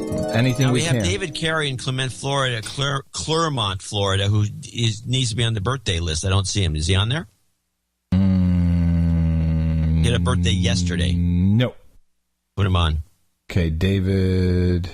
Carey. David Carey and yesterday. Okay. Christopher Tremelling in Melbourne, Victoria, Australia, and that's our 6666 donors for this show, which is a good group, and we'll have another good group, I hope, on Thursday. And now we have Scott Sheckeye in Harwick, Pennsylvania, 5555. Joshua Bloom, double nickels on the dime in Princeton, New Jersey. Stephen Schwartz in Schwartz, Texas. Whatever that place, wherever that is. Brian Curry. Brian Curry's back from Connell, British Columbia, BC. Well, Brian's got his email forwarding. He's happy. Beth Borazin in Tucson. She also sent in a note which says, hi, old boy, saw these and thought of you. That's right. She sent us each one car freshener thing that you hang from your nice. The car fresheners. Right. Yeah. Is it a special mac one? Mac and cheese. No, it smells like mac and cheese? Yeah. Nice. I'm sending them both to you. We got 2 cars. Wow, who would want that? Eric Hokel in Berlin, Deutschland, $52. The fragrance of poverty. Mac and cheese, now for your car. James McLean in Ocean Springs, Mississippi, $50.33. And we'll give you some karma at the end. He's writing a dissertation. Mike Mataloni in Chicago, Illinois. Greg Brunsell in Kenosha, Wisconsin. Bruce Bradley, these are all 50s. Lawton, Oklahoma. And finally, a couple, Aiden Clark in Aiden Clark in He needs North some Lakes. health karma for his wife. We'll be sure to add that in. And Carl Barron in Malmo, Sweden. A cute little town. Mark Tanner and Whittier, that would be our group of, drops were way off after that. Yeah. Our group of well-wishers and producers and contributors for Show 544. I want to thank every one of them profusely for keeping up the pace. And so there were a couple of health karmas, which is always sad when I see so many people asking for that. Also, we skipped over Mike Nikolaichuk from Saskatoon. He had quite a note there. He wanted some F cancer karma for his friend Max, who went from being healthy to having advanced inoperable cancer in his back and his lungs in 1 week. Wow, yay. Fuck that shit. Exactly. Here we go. You've got karma. And let that be a general health karma for everybody. And remember to sign up to 23andMe and find out what you can't eat so you will live forever. Don't eat the oysters. Don't eat the oysters. Don't eat the oysters, everybody. Thank you so much for supporting the program. Everything you hear today is analysis and language and concepts even that cannot be used in any other form of media that is paid for by sponsorships, underwriters, advertising, whatever you want to call it, because that just would not work. The only way it works is when the people who listen are the producers. We have our executive producers, associate executive producers. They finance the show up front. We give them the credit for that. And thank you, everyone else, for your donations. Everything over $50 is mentioned. And, of course, we have plenty of people who are on monthly subscriptions, 11, 33s. We got some 2s still even left there. It is highly appreciated. It enables us to continue to do what we do. Dvorak.org/NA. It's a birthday. Misty Tallman says happy birthday to her husband Joel, who celebrated on the 30th. Mark Heimerman, happy birthday to his son Matthew. It was his birthday yesterday, and himself on the 3rd of September, which of course is my birthday as well. Belated birthday call out once again. We've mentioned her several times in today's show. To Wendy in Chicago, she turned 32 last Sunday. David Carey celebrated yesterday. And John from California, the Hummer of Berkeley, wishes his bestest BFF Adam happy birthday with his 49th this coming Tuesday. Thank you, John. You're welcome. We have a couple of... So Sam is going to give... No, Sam is dame. Sam is going to be a dame. So Sam is a female Sam, as in Samantha. So we have 2 knights and 1 daming. This is going to be great. Roy Pierce, step forward. Donald Silva, come on down. And Sam. Hello, Sam. All of you who support the best podcast in the universe in the amount of $1,000 or more, we highly appreciate your support of the program, and I hereby pronounce thee Sir Roy of Ancoa, Sir Donald Silva, and Dame Sam from the House of Dubious Repute.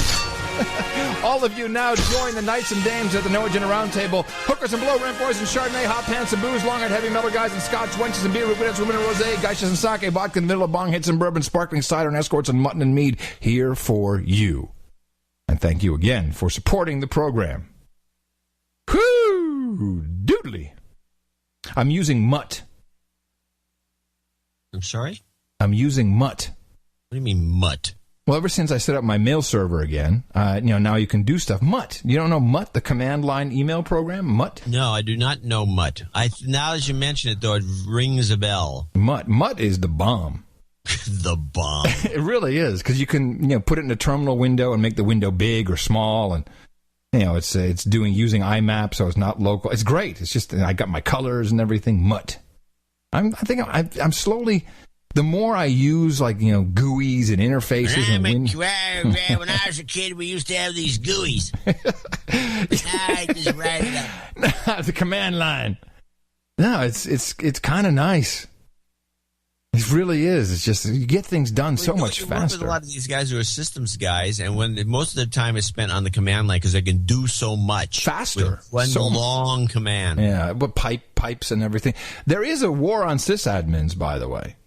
This is, I'm seeing this happen. This is, this of course goes to our snow job department, where, I guess this is another, maybe Glenn Greenwald. Of course, we're not really hearing much about Snowden now that we're, attacking Syria. So, to the back burner with all this. But so here's the news is like headline: Snowden impersonated NSA officials, sources say. And so what they're now trying to I think move into the lexicon, into the conversation is sysadmins bad because they have super user power and they can sudo anything and they can look at anything. And I'm not quite sure what they're going to do, or because I find sysadmins to be the most trustworthy people in the universe.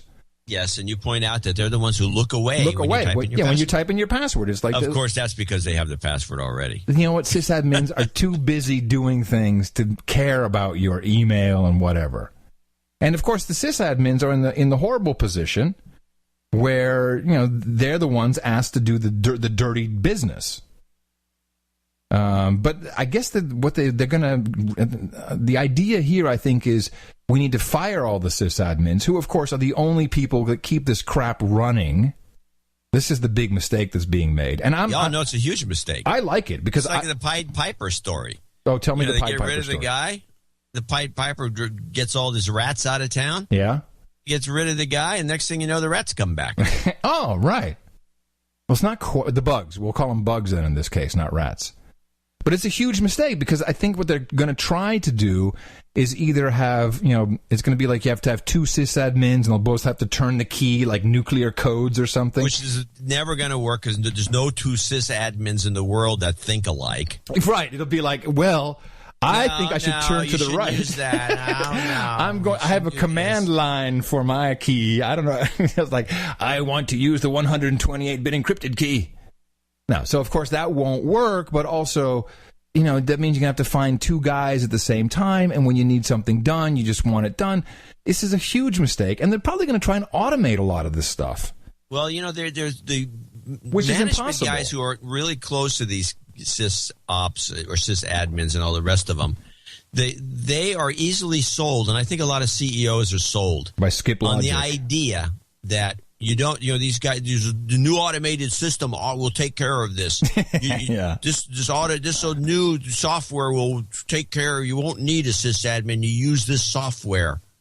Anyone can use it, kind of thing. Yeah. And exactly. this is what guys who think that computers are appliances. Well, yeah. And of course, what they'll want is they'll want to have like the CEO or the general or the Kaiser or whatever will have the keys, and he's going to have, give him the pager. In the middle of the night when something goes down, and then he's going to have to, authenticate.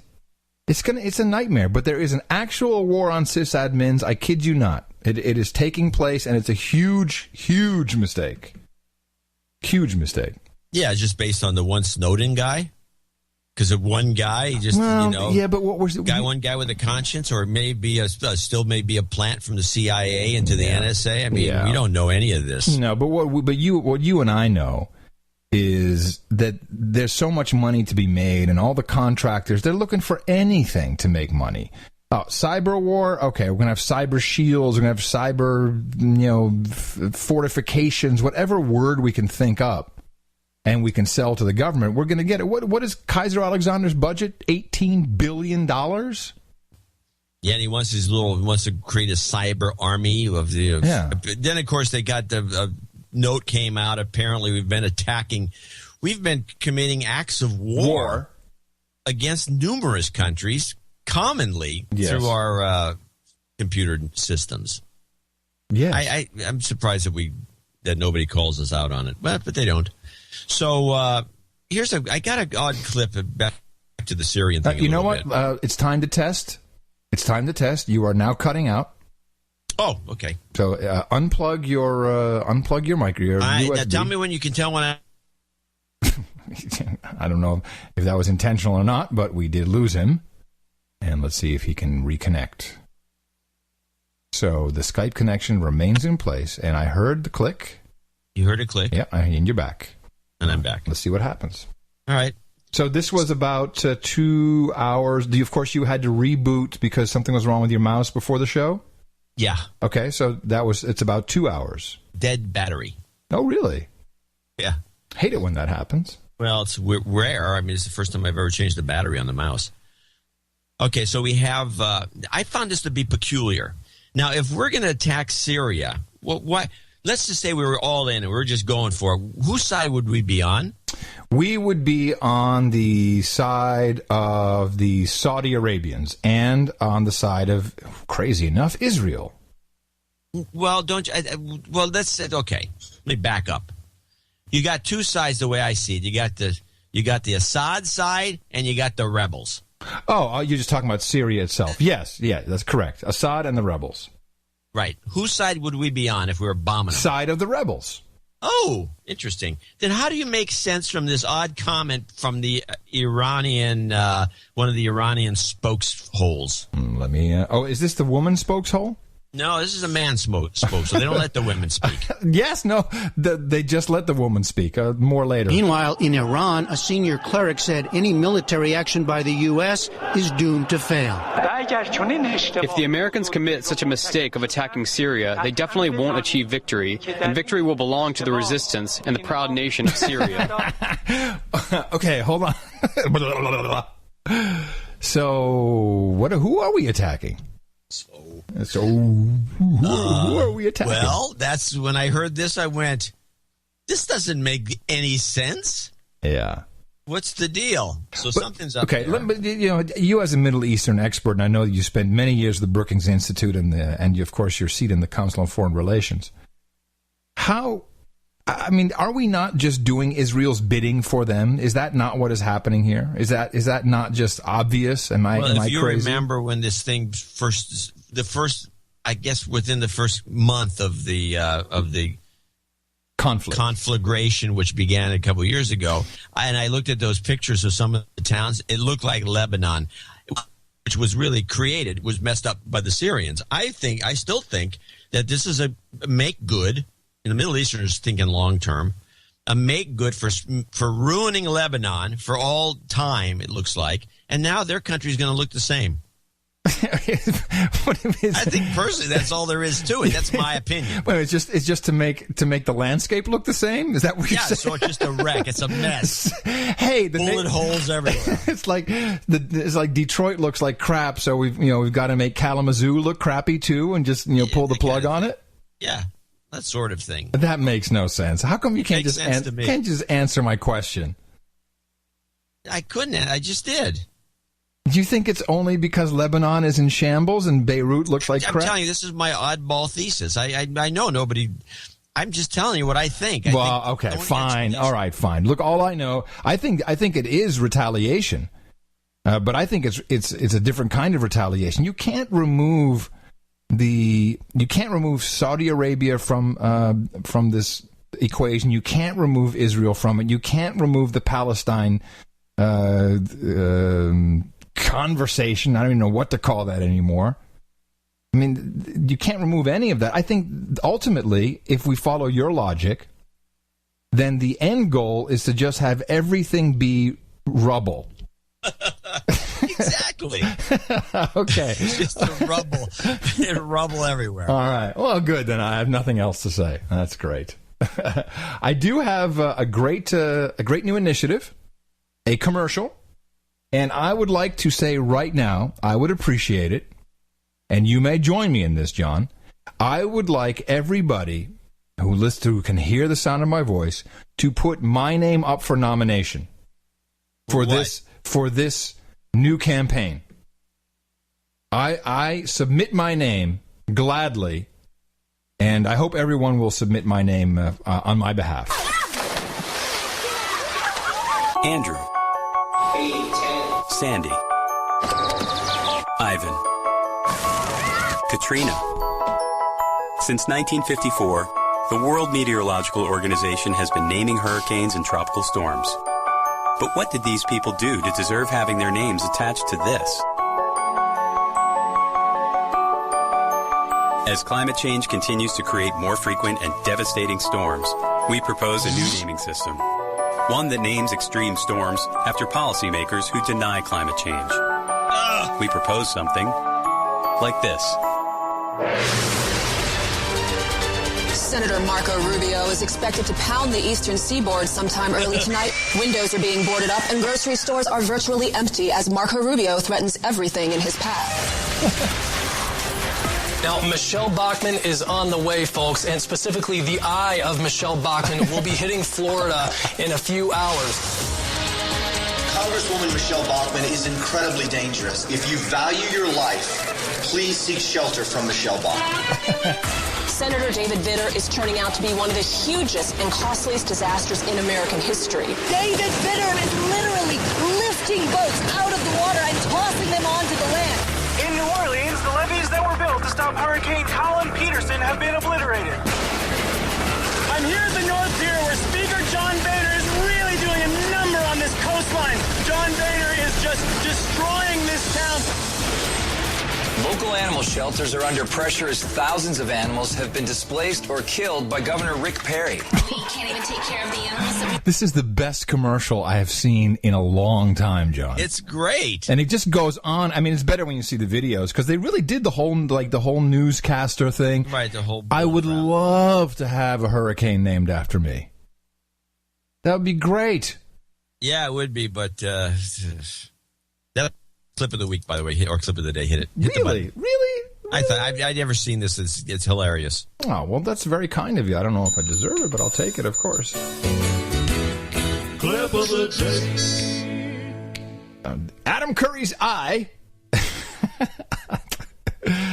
But it's genius by removing the entire conversation from weather is not climate, which is not. By the way, where's all the horrible?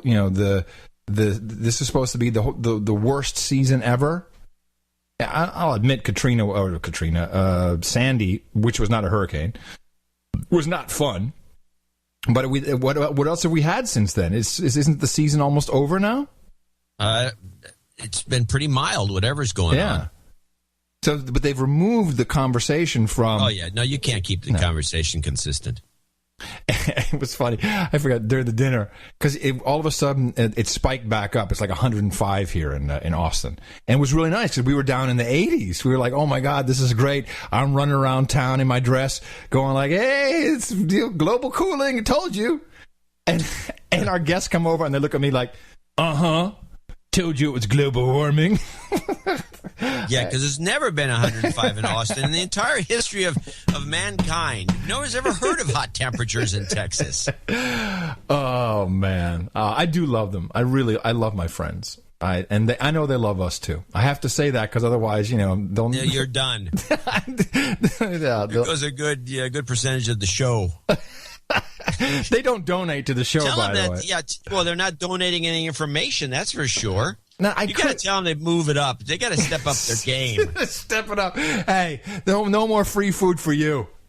The next one is at the professor's house in November. It's going to be 2 months. Yeah, I've been there. It's very nice. A very nice house. Yeah, it's modest. So I got a clip. See if you can spot that. There's a little, a kind of an interesting. You know how our thesis on the show is that people always tell the truth. Yes. You just have to listen for it. Yes, you just got to keep your ears open. And you'll hear it. It's always in there. There's a truth message in here. There's a Democratic congressman who's all in on punishing the Syrians. Yes. And he kind of phrases things in a funny way. I'm sure that somebody will say, well, you know what he meant. Right. No, I know what he meant. Kind of like McCain's facade. Yeah. He meant one thing, but he said something else. And you see if you can spot it. Well, I don't disagree with Mac. I think the president has to come before the American people. I think what we saw Secretary Kerry do today was the start of that. I think the president, if he acts, and I believe he will explain what he's doing to the American people. I think this will be limited in scope. And it'll be done to show Assad that the gassing of his own people is not acceptable. This is a war crime. Those pictures of those children foaming at the mouth and dying, something that will live in my mind for the rest of my life. I just think there are certain things. Don't say anything. please don't say a single thing. I need to listen to it again because I didn't hear it. So this is what happens. This is why why we have 2 sets of ears, 4 ears on the show. Well, I don't disagree with Mac. I think the president has to come before the American people. I think what we saw Secretary Kerry do today was the start of that. I think the president, if he acts, and I believe he will explain what he's doing to the American people. I think this will be limited in scope. And it'll be done to show Assad that the gassing of his own people is not acceptable. This is a war crime. Those pictures of those children foaming at the mouth and dying, something that will live in my mind for the rest of my life. I just think there are certain things. It feels real subtle, but did he say that the President Obama is doing this to the American people? Yeah. He says he's going to explain what he's doing to the American people. Yeah, that's what I heard, too. The proper phrasing is he's going to explain to the American people what he's doing about something else. But he said he's going to explain what he's doing to the American people. Yeah. It's a little bit there, but I heard it the first time. I said, I didn't hear it the first time, but the second time, like, okay, I get it. Yeah. Well, this is the other guy. You can tell the difference, right? You're seeing it. Yeah, I'm looking at some aspects of the ear. Oh, I'm just looking at the attitude. That's all I need to see. Oh my God, the attitude is just crazy. Well, that could be because of drugs. Mickey. Don't you think? Could be. These presidents that we've had, that's why they're either drop dead or they turn gray or whatever. Oh, yeah, it's all the drugs. Yeah, they get shot up. They got drugged up. They don't get any sleep. Well, there's so we know that the president has like this chanting mantra crap that goes on, and he changes. We've discussed this. In fact, the Democrat financier of the Democratic convention was murdered because he saw this and told people about it. Remember this? Yeah, you brought it up. So Mickey had an interesting theory. She studied for more than 10 years method acting, and she studied, with one of the masters, not Strasberg, he's dead, I think, but, of this school. So it's Jung, and it's, who's the other douche with the Jung, and, come on, the sex guy, the sex doctor. Masters and Johnson? No. Freud? Yeah, Freud. That guy, the sex guy. He's the sex guy. Preoccupied. Yeah. So Freud, Jung. Freudian. Yeah, but Jungian. And so she studied for years all these subpersonalities. And this is her theory, and I like it. I mean, I like your theory much better, that there's twins, and that's why the whole birth certificate is a problem. And one of these guys is on ice down there in the fridge at 1600 Pennsylvania Avenue, and this is the war guy. But she says you can have these. This is how schizophrenia comes about, etc. But everybody has a subpersonality, and you can get stuck in these. And actors are trained to bring them out. This is why great actors, they're so believable. And if you look, and some of them, to follow up on that, some of them actually stay in character during the entire movie. And when they go home. Yeah, that's right. Like Dustin Hoffman is famous for this. Famous because remember when he used to win awards for when he did Rain Man, he was still Rain Man. He never got out of that role when he accepted the Academy Award. They're like, Dustin, it took him a long time. Stop, man, chill out. Yeah, he couldn't get out of it. And so, but you can trigger these things through hypnosis, through drugs. And everyone has them. Everyone has the 7-year-old kid. Everyone has the warmonger. Everybody has the hope and change guy. And she says this is just the same guy with a different subpersonality that is being massaged and trained by professionals. And I'm like, okay, that's a reasonable theory. And I look at the guy. I'm like, my God, this isn't.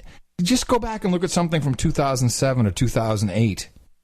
He looks the same, but whew, this is like the guy who's going to go kill people, and he thinks he's cool too. He thinks it's okay. I'm in my right. That's the weird part. He's a constitutional lawyer. He's just okay. All right. His kill list.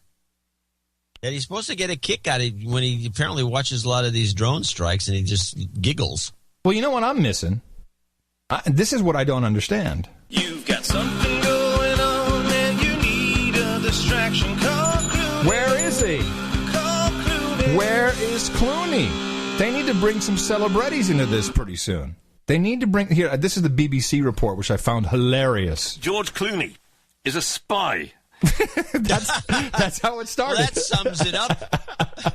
There's a sentence that needs a bit of qualification. Yes. What he does is he pays for a satellite that spies on Sudan. So I think he's just keeping him for that, I guess, for Sudan, when we're ready for that. I guess. No, he's a Sudan guy. And I think that the way that news report was pregenered was to make it clear to smart money that he's a spy. George Clooney is a spy. George Clooney is a spy. That's an evergreen. You got to clip that. That's good, isn't it? Yeah. We should combine it somehow. Let me see if I can combine it. If you play the George Clooney theme and then hit that, I think there's something else. Do I have another? What is this? Is this also Clooney? Call me sir, God damn it! No, that's not Clooney. Okay, so then we do it like George Clooney is a spy. Yeah, I got to work on it. I'll work on it. It needs some. Maybe a laugh track. Or maybe I... Oh, yeah. That's right. It needs a laugh track. Maybe I do it in the outro. Maybe that'll work. You've got something going on and you need a distraction. Call Clooney. Call Clooney. George Clooney is a spy. Yeah, that's better. Yeah, I like it. And stepping on the buzz on the back. guitar's perfect. Yeah. No, it should be right on top of it. And that's how we produce the best podcast in the universe. This is how we do it, ladies and gentlemen. Revenge porn, as we wrap up our serious show. Revenge porn. This is happening in your neck of the woods, actually. And I had it in the show notes on Thursday. There is legislation that has been introduced in California that will make it illegal for you to post naked photographic or videographic material of someone without their permission. Oh, that's probably great. Even if you took it with their permission. So the idea is, and this is rather interesting that this conveniently happened to be a topic on Newsroom 2 weeks ago or whatever, 3 weeks ago. I've taken pictures like this, you know.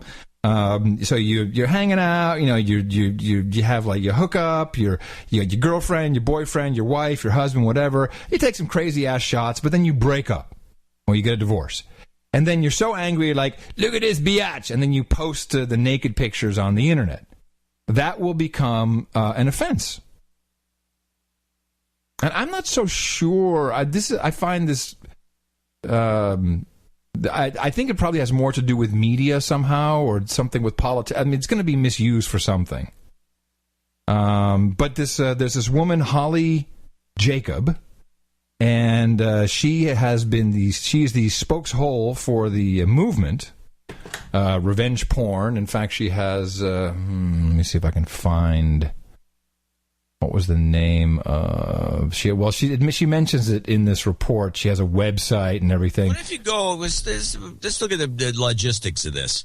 So I got some revenge porn, and I've decided I want to blow it out and point the finger at somebody for being a douchebag. Mm-hmm. And so I go set up one of these free websites out of the Ukraine. Yeah. Which apparently, when anything happens out of the Ukraine, the law enforcement authorities just throw their arms up in the air and they say, we can't do anything. Why I just post it there? What are they going to do about it? I'm not going to attach my name to it. Well, thank you. Thank you. And so there's something else going on with this. Now, the funny thing is... I think so, too. It sounds like somebody's got some... remember the time that... they had those pictures from Abu Ghraib, and then... Wow, John, I think you fucking nailed it. So there's something floating out there that has to be stopped before it happens. Yeah. This makes nothing but sense. Wow. Okay, well, let's... You can go, yeah, okay, bud, okay, pal. You can release that if you want, but, look at this law we just passed. Yeah, you're going to go to jail. You're going down for doing this. So Holly Jacob, I'm going to play this report. So, of course, you see she's sitting there with her lawyer. The first thing I did while watching her was Google her pictures, which are pretty hot, actually. I mean, they need to know that this is going on. They need to be aware that this is happening. Let's listen to this report the way you just... This is brilliant, John. Thank you. This is why we're the best podcast in the universe. Listen to this report as if she is letting someone know that they better not be posting whatever they've got because of this law that's now coming onto the books. It fits right in now. They need to know. They need to know that this is going on. They need to be aware that this is happening and that you can't trust anyone with this kind of material until there are laws that are put in place to, Because Holly, of what happened to you. Tell our viewers what happened to you. Yeah. I was dating somebody for 3 years. We were in a long-distance relationship. Meaning we were sexting each other. We shared intimate photos back and forth. Meaning she's got some. And right when we broke up, he changed my Facebook profile to a nude photo of me. 6 months later, he posted several of those photos up on a website, amihotOrNotNude.com, and then you can amihotOrNotNude.com, John. That's your years site. later, It's promotion. he made my material go viral when he found out that I was dating somebody new. He made it go viral. This guy is a genius. We need to hire him. And he posted these pictures along with my full name, my email address, the school that I attended, my place of work, and it was just terrible. And devastating. So I imagine, when this happens, and you see, first of all, it's terrible in terms of the impact it has on you. Terrible. But he's encouraging people to harass you, right? That's what you say he was doing. Absolutely. I was receiving all kinds of emails from people that were viewing this material. Yeah. All kinds of Facebook messages. I had to change my email address 8 times to stop these harassing emails from coming in. I had to just completely disconnect and take my Facebook profile down, my Twitter profile down, because I can't live. I had to take my Twitter profile down. Was getting harassed in reference to this material. Now, the ex-boyfriend here is denying these charges. Is that correct? Right. Correct. What about you? You are taking legal action? Yes, I'm taking legal action with a civil suit against him. I had a criminal case picked up where he's being cyberstalking charges are being pursued against him. And I also created a website where I'm collecting signatures to petition to change the laws. And that's what you saw before, what you had up before, endrevengeporn.com. So I really urge people to visit that and sign my petition because what's happening is not right. This is a form of domestic violence and it needs to be stopped. It's not okay. It's domestic violence. That's one hot baby. Well, first of all, it's not that hard to find her pictures. They're great. They're great pictures. She has nothing to be. She has nothing to be embarrassed about. And she's not doing anything to herself that's porn-ish. No. And this is another one of this theme that we've spotted years ago. I might as well bring it up again, which is that nudity is not pornography. Exactly. Thank you. That's the only way I was going to take it, but you brought in the whole someone's got something. Well, I think there's something else to this because generally speaking, people don't go this far unless there's somebody backing them for some other reason. Right. She's a front man for whatever is going on that we have to be looking for. Oh, yeah, she's got a lawyer there and everything. Yeah, no, there's definitely something going on. But for her to then call it spousal abuse, is that what she said? Domestic violence. Domestic violence, even worse. Yeah. And she should be proud she's hot. Nothing wrong with that. Yeah, but I think you want to be hot on your own terms. Oh. Okay. Well, I'm just saying. Just saying. Mm-hmm. Yep. Be better if you said. Right. Well, I have a clip that we don't have to play because it might. Well, actually, let's play this clip. I have the dingbat. Oh, and this would be our blonde dingbat from the Departments of State. Yeah, and she stumbles around here, and this is a clip called "Words Do Not Matter," and she's either using the wrong. Sentence structure is falling apart.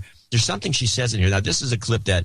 Well, just play it. We'll see if we can figure out what it is. It's an interesting fact that today, a week after this attack, he says they should be allowed in, when every single step the Syrian regime has taken up until this point has been to actually stall and stymie this investigation. So the words speak much quieter than actions. I think actions here are what matters. Hold on a second. I need some revenge porn from her. Please. And every action from the Syrian regime has been that they will not cooperate with the UN investigation. You think they're trying to stall a response to what you describe as the massive use of chemical weapons? I don't want to venture to guess why they're doing what they're doing, but I think it's clear that we will not allow them to hide behind a UN investigation into the use of chemical weapons to prevent any response from the United States. Have you received from the UN its assessment? I don't know the answer to that. I can look into it. Because if you haven't, why would you argue that they are hiding behind that? I mean, you yourselves repeatedly called for the UN investigation. We did. Well, the Syrian regime is trying to hide behind it because they keep... She's no match. She's no match. She shouldn't. By the way, in our end of show clip, which producer Drew put together, there's a lot of her in this. So much so, in fact, that I didn't even pull clips from her, some of her crazy ass press conferences. The problem with her, she thinks she can handle it. She was like the spokeshole for the CIA. You know how that goes. Here's the question. I'll be the spokeshole for the CIA. Ask me something. So do you think that Assad has actually gassed his own people? We have no comment on that. No, you got to do it a little differently. She does more like, I am not going to all I can say comment from the podium. This about that. Yeah. It's classified. I'm not going to comment on that from the podium. They're always talking about the podium. Yeah, but I think this is the first time she's actually talked. I would like to see her as the spokeshole for the CIA and see if she ever said anything. Or maybe she just wrote press releases. I've never seen a CIA press conference where somebody's up there answering questions. Have you? Well, let's hold on. What's her name again? Her name is Harf. What's her name? I don't know. Oh, come on. We need her name. I can't spokes. Person spokeshole. Well, if you just go to video.state.gov, which is my browser, believe me, knows that website, it auto-fills everything. Marie Harf, I think it is, isn't it? Yeah, something like that. Let me see here. Briefing, August 29th. Marie Harf. Yeah, okay, Marie Harf. Now, here's what we do. Here's how you do it. You go to c-spanvideo.org, and you type in Marie Harf into the search, which will... The results always suck, but then you got to hit people, and then there's Marie Harf bio page, and there's her appearances, and we can go to oldest, and no, oldest on C-SPAN is July 20. She came from nowhere. July 25th is the oldest on record, so that's the first time we've ever seen her, I guess. Yeah, interesting. Let's try Marie Harf CIA video. I'm just trying this quick little Googles. You know what? Who knows? No, I think you're right. I don't think she's ever been in the public eye.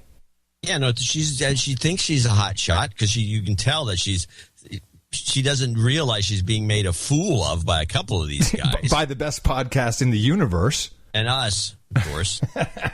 But I'm talking about the guys in that room, right? Are literally ridiculing her, and she doesn't have the nastiness of that other woman. She seems like she just thinks she's smart, and she's Psaki, Jen. Well, where is Jen? Is Jen? I mean, why? It feels to me like both Jen Psaki and what's his name, Carney, that they're hiding. They're like, I don't want to do it today. You go.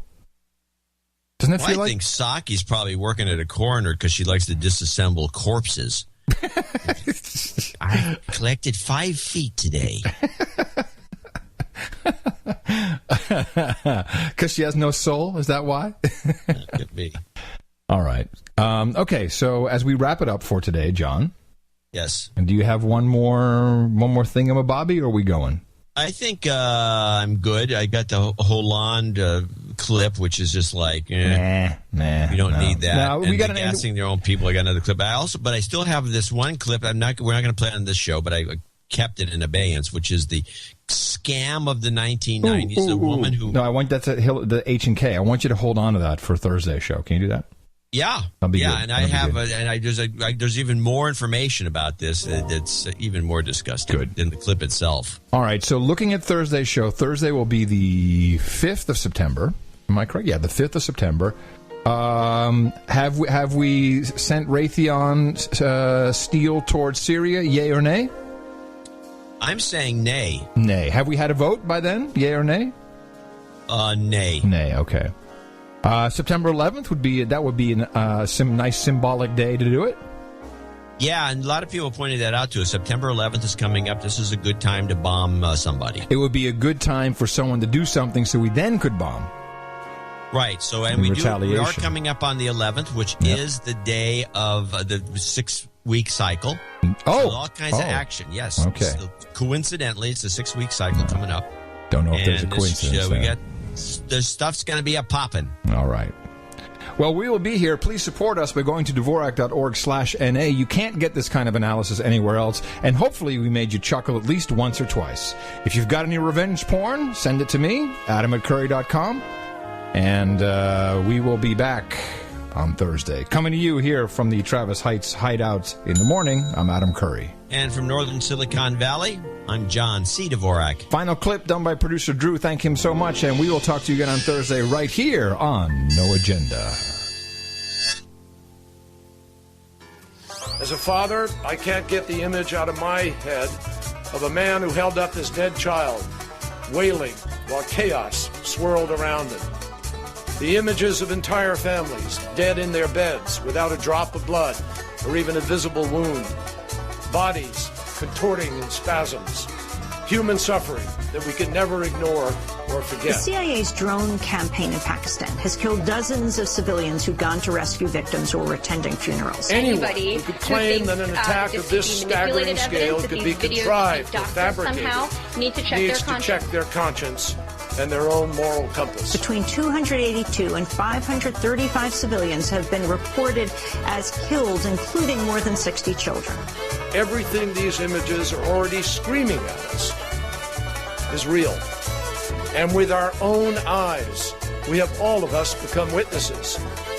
We have additional information about this attack, and we will provide that information in the days ahead. The world doesn't need a classified U.S. intelligence assessment to see the photos and the videos. Our sense of basic humanity is offended not only by this cowardly crime. At least 50 civilians were killed in follow-up strikes when they'd gone to help victims. More than 20 civilians have also been attacked in deliberate strikes on funerals and mourners. But also by the cynical attempt to cover it up. I want to make sure that people understand actually drones have not caused a huge number of civilian casualties.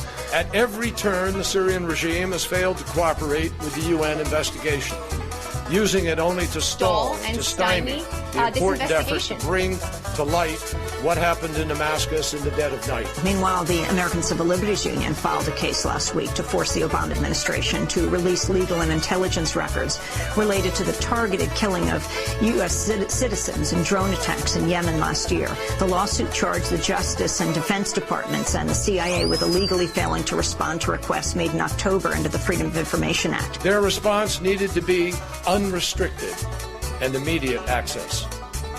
Failure to permit that, I told them, would tell its own story. But make no mistake, President Obama believes there must be accountability for those who would use the world's most heinous weapons against the world's most vulnerable people. Based on the fact that they used chemical weapons in an indiscriminate manner with respect to civilians, which is a general law of war that countries have agreed to, and it is a clear violation of international law. Syria, to the best of your knowledge, ever agreed to that? I believe that it is a general law of war that governs all conflicts, and so therefore they're in violation of it. How have they violated it? Again, it's a gross violation of that international law, and I'm not going to do a more legal analysis than that. What law? Can you point to a specific law? I'm not going to do a more detailed legal analysis Nobody's asking you for more detailed. Well, I think you are, Nobody's asking actually. for detailed legal analysis. This is a very simple. No, let me finish. This is a very simple and undetailed question. What piece of paper are you talking about when you talk about that piece of international law? Well, there is a general set of rules that govern conflicts. Do you believe that he ordered this attack? I don't know the answer to that. And again, I just actually don't know the facts. Let me make sure I understand. Just let me make sure I understand. It does not matter whether President Assad himself gave an order to use chemical weapons. He is responsible for their use. It doesn't matter. Is that correct? He's responsible either way, yes. So if some rogue officer did this, it's still his responsibility. Yes, but that's also a wildly conjecturous question that I think in no way there's evidence that's supporting right now. I'll stick with A. Was the U.S. use of nuclear weapons resulting in the mass and indiscriminate killing of civilians in both Hiroshima and Nagasaki a violation of the same international law that you're referring to? I'm not even going to entertain that question, Arshad. Shut up, slave! If you wake up with the blues, trying to fill your day with news, there's one thing you must remember: no agenda in the morning. For a healthy, balanced news diet, try noagendashow.com. Adios, mofo. The best podcast in the universe. George Clooney is a spy. Dvorak.org/NA